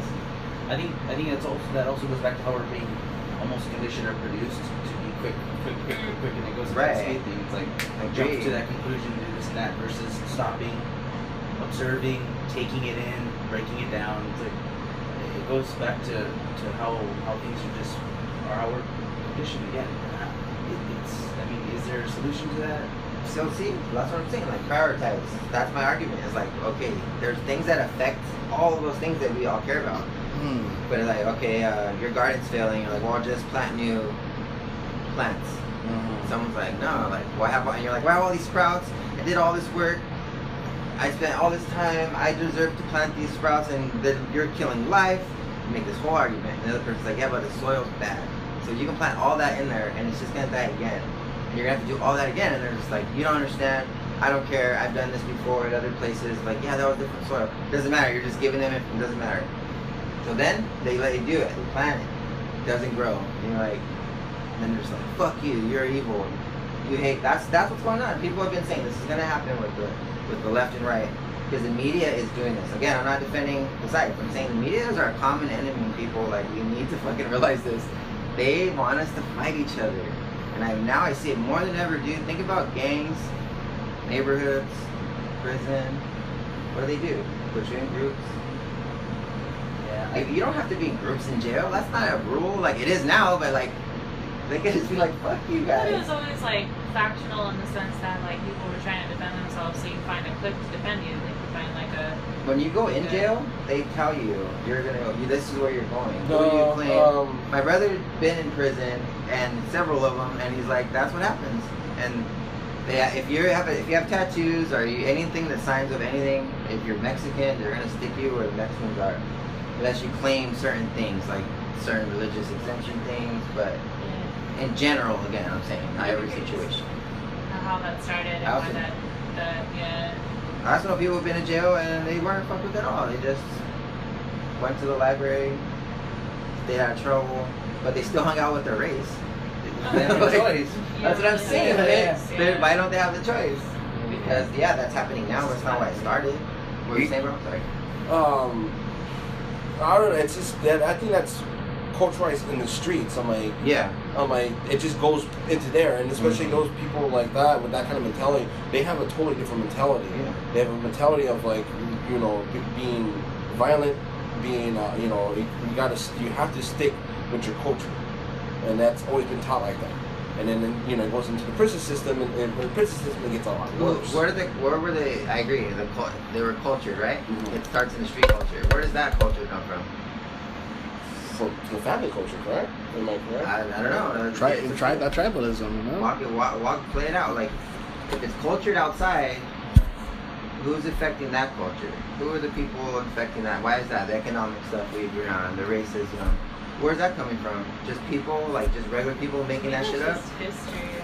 You don't think the society that's influenced by the media, by all that, you don't think it has any effect on that culture? What they put on TV, what they show on MTV, what they put in music, and to some degree, but I don't think that's its root. I think that's always been around before even how big culture, like pop culture and stuff like that has got big. Like this is dated back from like the 50s.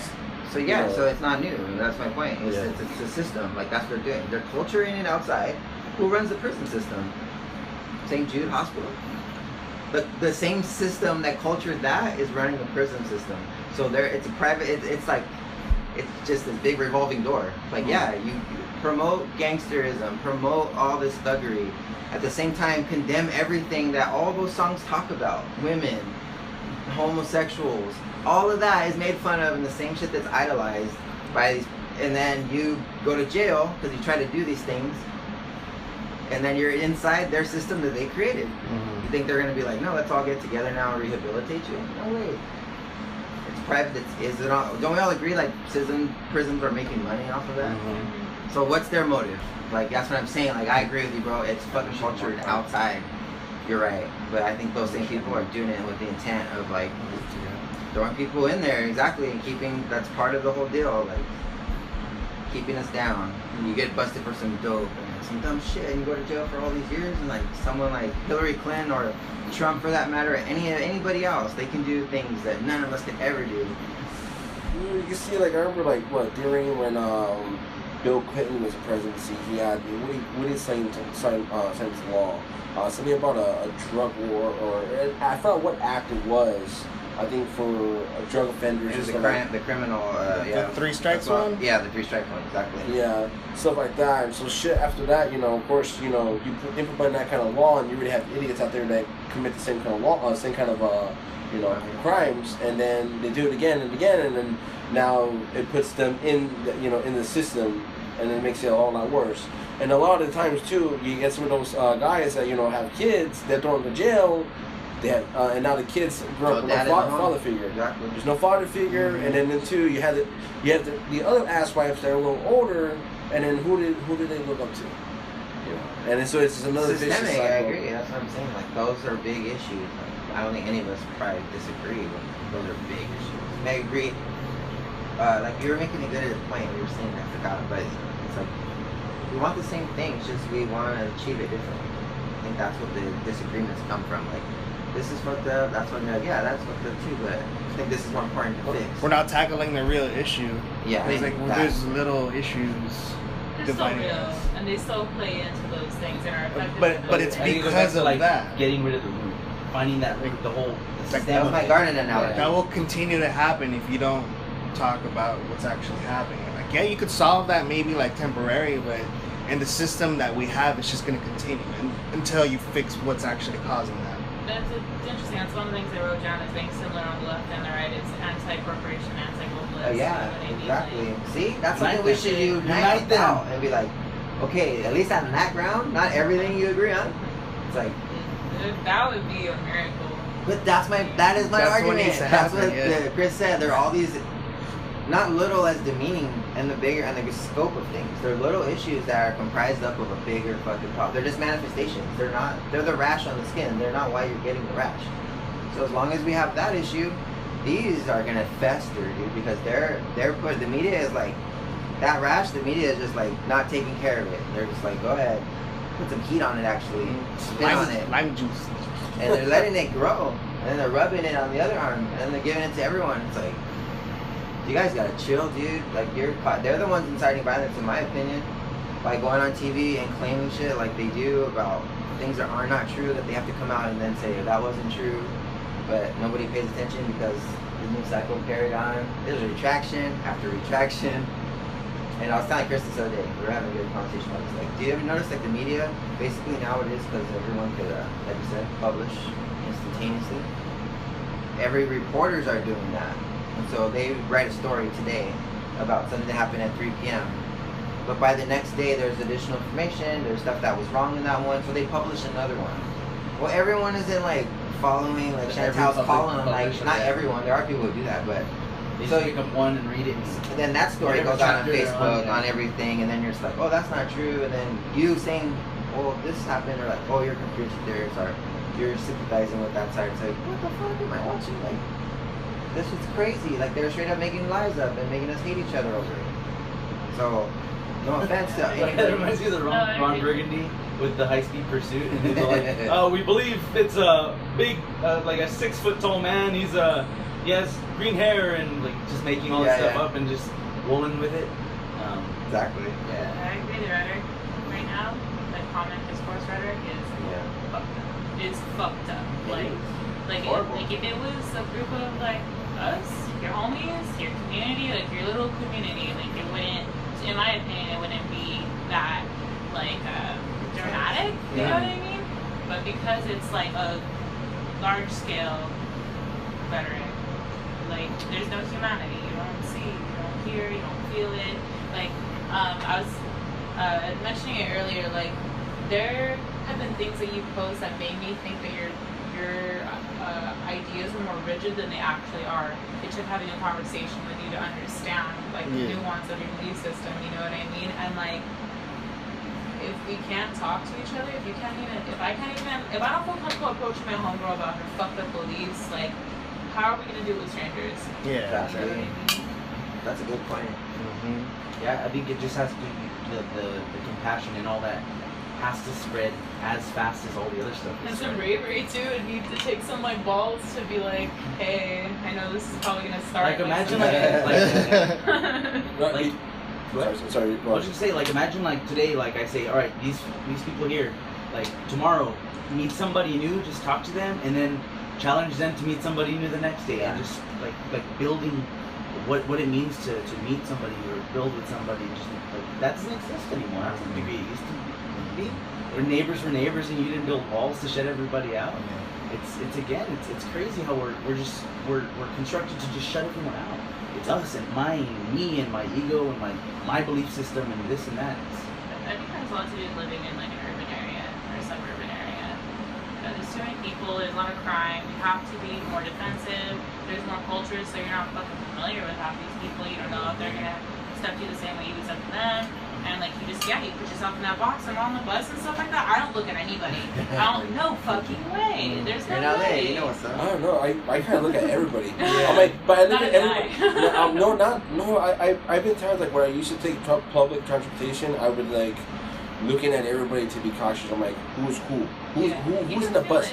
You know, and I can feel it. Like, you know, for an example, like I remember, you know, one time I got into the fight, you know, on the bus because homeboy thought, you know, I don't know, it was a misunderstanding, but I can see this guy, something was up with him, because I felt it as soon as he stepped on that bus. Everybody else was cool. I was heading back home from school, you know, my homeboy passed out on the other side of me, like on the other side of the bus, and you know, I was sitting right here. He came in with his family, and recall he sat right in front of me, like because the seats kind of go on the bus. And all of our buses they go in front, and there's other ones that look at each other, right? So he sat right in front of me, and as soon as like he sat, and they looked right at me, I looked right at him, and I go, something's up with this guy. I already know it. Next thing you know, I had my earphones on, and I remember I woke up my friend, like his stop was coming up. Woke him up, he left, and I thought he was talking to me. So I took my earphone, told him like, what? And you know, it was a totally misunderstanding. He could have been like, oh, okay, I thought you were talking to me. But no, he took it the wrong way, and it's like, well, mind your own fucking business, talking to my kids. And when I heard that, I was like, oh, okay, all right. Because I went, what? And he was like, I'm not talking to you. And I go, I'm sorry, what? And I'm like, well, what are you saying? And he was like, I'm not talking to you, I'm talking to my kids, mind your own fucking business. I go, here we go. How did I know? Next thing you know, we got into a fight. And he approached me and he started game banging on me. And I told him to go eat shit. And yeah, that's, you know, that was the end right there. But like, I'm always like, whenever I was on the buses, I was always watching who's around me. Yeah. You know, and just that's, too, I do see that you close, everybody doesn't want to be open. Or certain people don't want to talk to certain people because they don't want confrontation. Or some people, like, you know, and since they dealt with that situation, they're like, fuck, you know, I don't want to fucking talk to other people. You know, who knows? I'm like, who knows that somebody's going to be like that? But there were some people I did talk to. I could conversate with them, and I just knew who was who. You know, I got to feel them. You know, and sometimes I always knew that, okay, this one's a bad egg because something started jumping in my stomach. And I'm like, I can feel it. You know, it never stopped me completely, like shutting myself off from everybody, even though sometimes I still kind of do. But it's here and there. You have to be really discerning. Yeah. Like you feel it. It's definitely an intuition. It's so subtle. Like you can tell who does drugs and who doesn't. You know what I mean? Or who's off drugs now. You know what I mean? Like it's so subtle, but like you can tell instantly. It's crazy. But probably a good thing. That's how we fucking are still alive as a species. Yeah. Good discernment. On top of that, like free will. Like why we're still alive though, like it just reminded me of what you talked about, like how we almost stopped the evolutionary process of ourselves because of like medicines and this and that. Like I don't know, that was a really, really interesting conversation. We were talking about like how as a whole population, like the weak would die off and this and that would evolve as a peoples. And now you have medicines to keep the weak alive. You have a lot of people with mental illness or physical illness, and they're kept versus dying off. They're treated like, I work for that. I work for one of those companies, and like they're really treated better than most like homeless people. They're getting catered to every day. Like, this is Yeah, like, cause I do see that because before, if you look back, people who were weak or people who had sickness and stuff like that, they died. Yeah. I'm like, that was it. It was only the strong survived. Not gonna make it. You know, they weren't gonna make it. It was like, oh, man, he's gonna die. Oregon Trail. You know, and it was just part of life too. You know, like, but now it's like everybody's kept alive. I mean, you have people in a vegetative state in beds. And I'm not saying they shouldn't be alive, Terry but like Schiavo. it's really interesting how that goes along with our population and us moving as a species. You know. I just think if technology was made free, dude, uninhibited, people would be a lot better off in the long term. A lot of that shit's suppressed, dude. Like take care of more sickly people, keep them alive longer, but you have the technology to do it. And it's like these burdens are synthetic, in my opinion. Like we could get off this whole fossil fuel shit. Not like right now, but like, dude, free energy can happen. It should. Like, look what Elon Musk is doing and shit like that. That's private industry. He's already like building shit to go to space, like to Mars. And like, what are we doing? What's our government doing? Not us. Like, that's why I keep going back to them, because who affects our paycheck? Who affects the fucking economy? Who does all that? It's not just your social influences, which can be shitty in the spectrum to awesome, depending on where you're at in life and your class and your race and all that. There's a common thing, someone that they're doing to us. And more we fight about those things, further and further we become closer to doing exactly what they want. They want that fucking, that's why I'm anti-globalist, because I see what they want. They want us all to, they want to try to force everyone to be the same. And say, demonize individuality and say, like, that's hurting society as a whole, because it allows for selfishness. And that's what capitalism is. It's everyone looking out for themselves. And they spit all over individualism, and everything is collectivism. It's like, dude, there's no in between. That's crazy. Like, who thinks like that? And people buy into that, and I'm scared about those people because, like I said, they are the ones leading the charge to suppress true progressive things that can help society. Because you take away free speech, you take away self-defense, you take away the right to bear arms, you take away our privacy, the right to, search and seizure, all that stuff, and just take it away, then those people that help take it away, doesn't apply to you either. And then you're giving all that power to something that's like, dude, that's bad, man. Like, it's not gonna help us all. So we have to this thing jump from like one conversation went everywhere. Another one. It's good. I don't want to be political, but like shouldn't people, like, I guess that is political. Like, agree. No, but like right now, this idea, like, it's like I don't want to be I wouldn't want to belong to a party, like a political party. And I'm not advocating for that, but it's like you don't have to belong to the Dodgers to be a Dodger fan, or like, you know what I mean? You have your own lives, you do shit, but you show up at a game, you're cheering your team, whatever, right? You're all fucking pumped. How come we can't, as humanity, like, find those teams within, like, for self-value, those good values that I'm saying that we can all agree on: personal property, right to privacy, free speech, Maybe like a fluctuation in history, what I mean? Like the birthing pains is something greater. What's greater? What do you think is going to be greater? What do you see on the horizon coming? Like more self-sustainability and okay, so we're supposed to be the most progressive generation.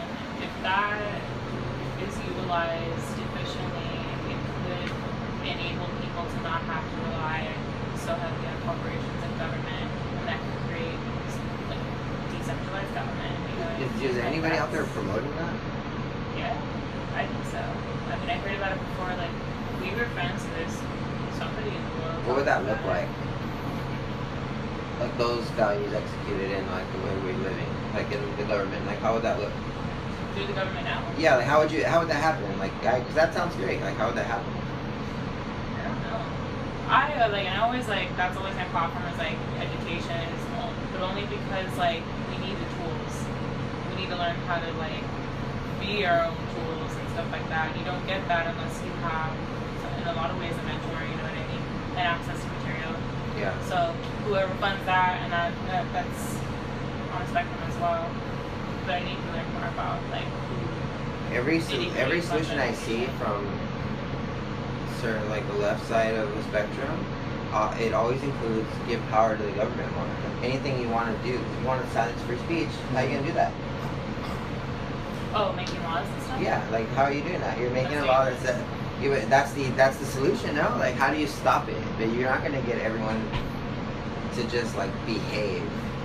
You know, like you're gonna have to make a law that says you can't do hate speech, all that stuff, and each of those solutions is only increasing the beast, and I believe is permeating the freaking thing to begin with. Yeah. Yeah. So I want the same thing, but I don't believe that's the route to go by ever doing that. I'd rather take my risk, like smaller government, like get the federal government, and that's what I mean by government. Fucking the White House. Just the California, worry about your fucking self. Nevada, just do your own thing. Negotiate between each other like it's supposed to be. Then if shit can't get solved, then go to the fucking DC and handle that shit Supreme Court. It's all like the fucking White House shouldn't be telling us how to It's an live. antiquated structure. Like that. We're describing is the antiquated structure. No, that's what I'm saying. That's how the country was founded. That's what I'm saying. It's so Like much that's smaller. You know, like it's not reasonable for it to function that way anymore. Why not? Like on a state level, you like mean? Washington, like controlling all of us. No. That's not how the country was founded. It No, was I'm never saying, founded like that. I'm saying like What I described as the solution is actually an old fucking idea. Sure, That's what I'm like saying. on like a more like decentralized like scale, right? Because you're saying that like too much government, federal government Yeah, control federal is government. bad. Yeah, that's Yeah. my point. Is that like all of that? That's like such a shallow-sided. You know what I mean? And that's why it doesn't. Why is that shallow? For the federal government to have like the most control. No, the least She's control. talking about. She's agreeing. Oh, you agree with what I'm saying? So like how? So how do we get there then? Like how do we do that? Empowering the people. But everything that we're fighting for, like if it starts lining up with things you need the government to do, that's what I'm saying. Like that's the biggest difference between people that like our belief systems. It's like yeah, I want the same thing, but every time the solution comes out on this side, it always goes to that. It's like the other side is saying no, turn away from that. Like do it yourselves. So then, But then you hate poor people, then you're racist, then it's like that's not what people. I think that the way to do that then is to literally write out. It sounds. You're not aware of the whole left-right paradigm and how what the stereotypes are on both sides. How clearly what I'm saying, like that's like the temperature of like if you're on the right, you're considered you're against minorities. You're somehow a religious freak. You're a square. Love guns. You don't believe in progressive. Yeah, you love your guns, and you know all the other things, and you're white America and all that. That's the general type. Do you not agree on that? Yes, that's like. So I'm saying like that's exactly. But I'm saying People play into that shit though. So then I think the only solution to that, and I do think there's a solution, would be like physically writing or almost having a reestablished agenda per se, saying, hey guys, like look, we all agree with this, like to actually have something presented. That's what I was saying, but I don't want to be a part of a party. Like that's what like a political party is. That's why it's so weird because as soon as you go down that route, it's like, But isn't that how you bring about change on that scale? yeah, maybe. I'm not saying I don't like it. I'm not saying it's not true. Yeah, no, I hear you. It's a scary path to go. Yeah.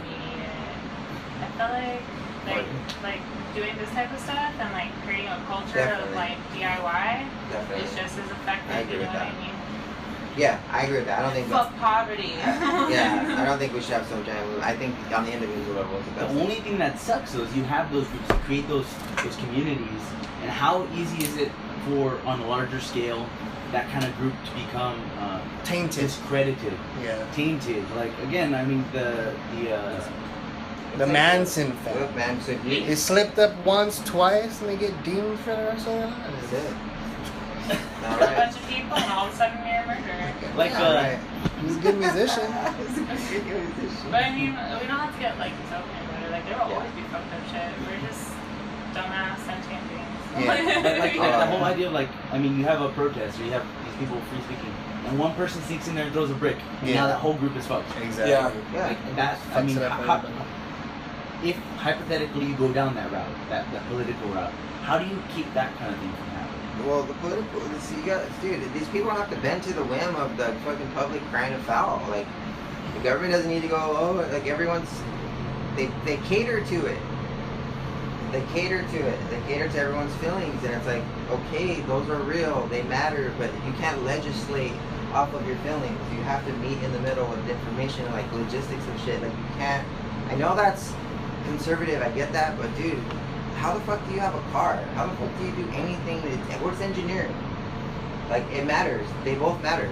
That's all I'm saying. Like, they both matter, and one's not more important than the other. But I feel like there's more people who, and at least because we live here, and when you look at like culturally, what's popular, I don't know what the fuck they believe. They just believe all the hype, and they just go with they just go with what's being spread around. And it's like, I'm not mad at those people. I'm not saying I'm smarter than them. I'm just saying, like, they don't care about the same things maybe I care about, and so they're not as informed. Just like I wouldn't be something you would really care about. But I don't hate those people, and I would never want to say they can't speak about all their dumb shit that I think is dumb shit. I think, go for it, dude. Let everyone hear your dumb shit. Let everyone hear my dumb shit. Yeah. And then in the free market of ideas, people will choose the better product. I don't That's want to freedom buy it. to me. Like, but that's old school and antiquated to some people. But I don't believe that. I think that's actually the foundation of progressivism. That's actually liberal. You have the right to do what you want, and I have the right to do what I want. Just don't fuck with each other. Like, on principle issues. Like, you can't hurt me, you can't take my shit, you can't defraud my name, and you can't threaten me, and do whatever the fuck you want to do. But if I start saying, well, that's offensive, Chris, like how you're talking, Chantal, that's offensive, who's the mediator of that? Again, the government would have to be, no? You'd have to make a law that says that's wrong now. I'm not saying I'm not even saying that's your argument. I'm saying this is an argument it's very popular. Obama believed in it, Hillary believed in it, Bernie Sanders believes in it. And if you don't see that, you gotta reevaluate that, dude. Like, look at what they're saying. They think because they're right, they have the right to suppress others. And it's like, no, you don't. You don't get to shut people down because you don't agree with it. Say your idea. Say why it's better, why that's wrong. Don't just say you're stupid and say apply motives to that person just because you don't agree with their idea. I just think that's inappropriate. What if that group has more capital or more like powerful, or like, I don't know, what if it's within your community and they're calling to Give me an example. I don't violence? understand. Like, so you're saying, like, okay, so if someone has a bunch of dumbass ideas, you should get up and talk about your dumbass ideas. But I don't think that's always, like, it's not always, like, tit for tat. It's not always going to be, like, both groups have, like, an equal voice, or, like, appeal to a certain percent of the population. Why can't both groups have an equal voice? So, yeah. Why couldn't both groups have an equal voice? I mean, I think that would be ideal, but I don't think that that's, like, the case a lot of the times. Yeah, like, I'm not saying when that you mean there like should who's be necessarily... like equal voice, like you mean like just, I guess, the loudest, or do you mean like legitimate? Or what do you mean by equal? Like that, like they shouldn't have an equal voice, or they don't have an equal voice? If they don't, like, because I'm not saying like transgenders are like they have the same, like, you know, whatever lobby or influence that, like, right. I'm not saying that, but the equal as far as what, like, both should be allowed to say whatever they want. I just feel like if you're gonna say some crazy ass shit, like, there's gonna be resistance, and it doesn't even have to have anything to do with the government. You know what I mean? I'm not against resistance at all. Just the community. Yeah. But you don't see that the government is supporting that resistance? Oh yeah, I don't government disagree endorsed resistance. I don't disagree with a lot of stuff you say about the government. Like, I'm not super. Not that, just this though, like, what's happening right now. Like, you don't see who owns the media? No, yeah. Corporations. We all said that corporations. I think it's a really sick attachment to it. Yeah, that's what I'm saying. It's not solutional. So, like, it's voyeuristic, you know what I mean? Our issues are legitimate. What you're saying is legitimate. They're delegitimizing it by making like a meme out of it? Yes, and they're feeding that because they're feeding the ignorance, because then they claim that, like, oh, it's the alt-right confusing the whole country, half the country. No, it's not. It's losing control of the media. Like, that's so dumb to say, like, you're losing a football game and you have a real team, the other team has like 3 players, and you're like, it's their fault, like they're winning because they're better, like they have more influence. It's like, you guys control everything. Not you guys, but like the left controls academia, Hollywood, the government. Just because Trump's president doesn't mean that it's all Republican. They control every facet of influence, and yet that still happened. That should tell people something, dude. Like, that's not about him. It's about, like, I think people are off what they think, like as far as what the temperature is in society. It's a lot closer to like, it's not, there's no popular majority. Mm-hmm. It's not. It's just very close, you know? Yeah, I wrote down, because I was listening to a left podcast earlier in the day, and then listening to like rhetoric and stuff like that later. And this one dude is like, we don't have a camaraderie and the trust that the left do. So we need to build that through activism. That's someone at the rally, or white nationalist or whatever. And like earlier that day, I was watching I forgot what her name is. She does like commentary for one of the news channels. She's saying like the right is so much more mobilized than the left, and the left needs to get on par with the right. And I'm like, holy shit, like y'all are like literally saying the same things, like verbatim, but they're coming from like two different camps. Right. And like, but yeah, like, no, that's a good example. That we need to have more discussions together to bring more people to a modern position. Yeah. I mean, I think it's pretty clear that it's been liberal, Democrat for, well, Obama's president for 8 years. And it's been increasingly liberal, like Democrats have been controlling a lot of stuff. That's so fake though, but to me that's not real liberalism. And I agree, that's what I'm saying, dude, exactly. Facade. Yeah. It's changed. Same thing as like you know, with feminism. I'm like, that's how third wave feminism. It's totally fucking how it's not supposed to be, and it went like that. Same thing with liberals. You know, I'm pretty sure it's not how it was supposed to be either. But now look all the way it's gotten now. You know. Yeah. Like the title gets misinterpreted or misproduced. Like conservatism, like that's a bad word to people, or it's a trigger word for people. Oh yeah. If you're a conservative, like I'm socially liberal, but I'm just like economically conservative. Like I think on those terms, like what. But socially, I give a fuck. Like whatever. If you say that, if you say that, like in like any groups that, or like if you go to a meeting that's more predominantly like a liberal thing or Democrat, and you say you're conservative or you're Republican, they want to kick your ass out. Right? They want you out. Like there's a guy, what's his name, Crowder. Steven Crowder. Yeah, Steven Crowder. Where like he went to Hawaii, and he wanted to sit down in one of these meetings, and he showed the evidence of it because he recorded it. Sit down and just listen. And he pointed out all these, and it points out, like, look, I just want to listen. You want to talk. I want to, network with people. I want to see you guys, what you guys are about. And I'm just here to sit down and listen, right? And they're like, well, what's your whole purpose here? Like, well, what's your agenda? Like, because he said he was conservative. He's more right wing. All right. And he just wants to communicate. And right away, they're going attacking him, and they're like, you know what, you need to. I'm like, why are you recording this? We didn't give you permission to record this. And like, isn't this a public meeting? And they're like, well, you're going to go ahead and spill out our secrets in a way. That's what she said, and it was like they basically kicked them out. They wanted to leave, so it was like they're doxing all those people who were at the alt-right rally, and some people, like one of the dudes was misidentified. Yeah. Kind of thing, and I mean, I'm not gonna go have both sides, but it does. You know what I mean? Like especially like. Well, they doxed that teacher at Berkeley who hit that kid with the bike block, and that was a good one. That shit was crazy, dude. Oh yeah. It was a good thing. That was like he was an Antifa member. Yeah. It's good. It's good because I'm like freaking out of control. Yeah. It's good. It's good that guy got docked. I'm like, because this guy, I'm like, fucking little coward. The most coward's little thing. Put your head, go ahead and put masks, and then go around saying, I'm going to smash the fascists. And you're not even smashing fascist people. You're hitting people who are not fascists at all. And the same thing that happened, it just shows you too how idiotic these fucking people are.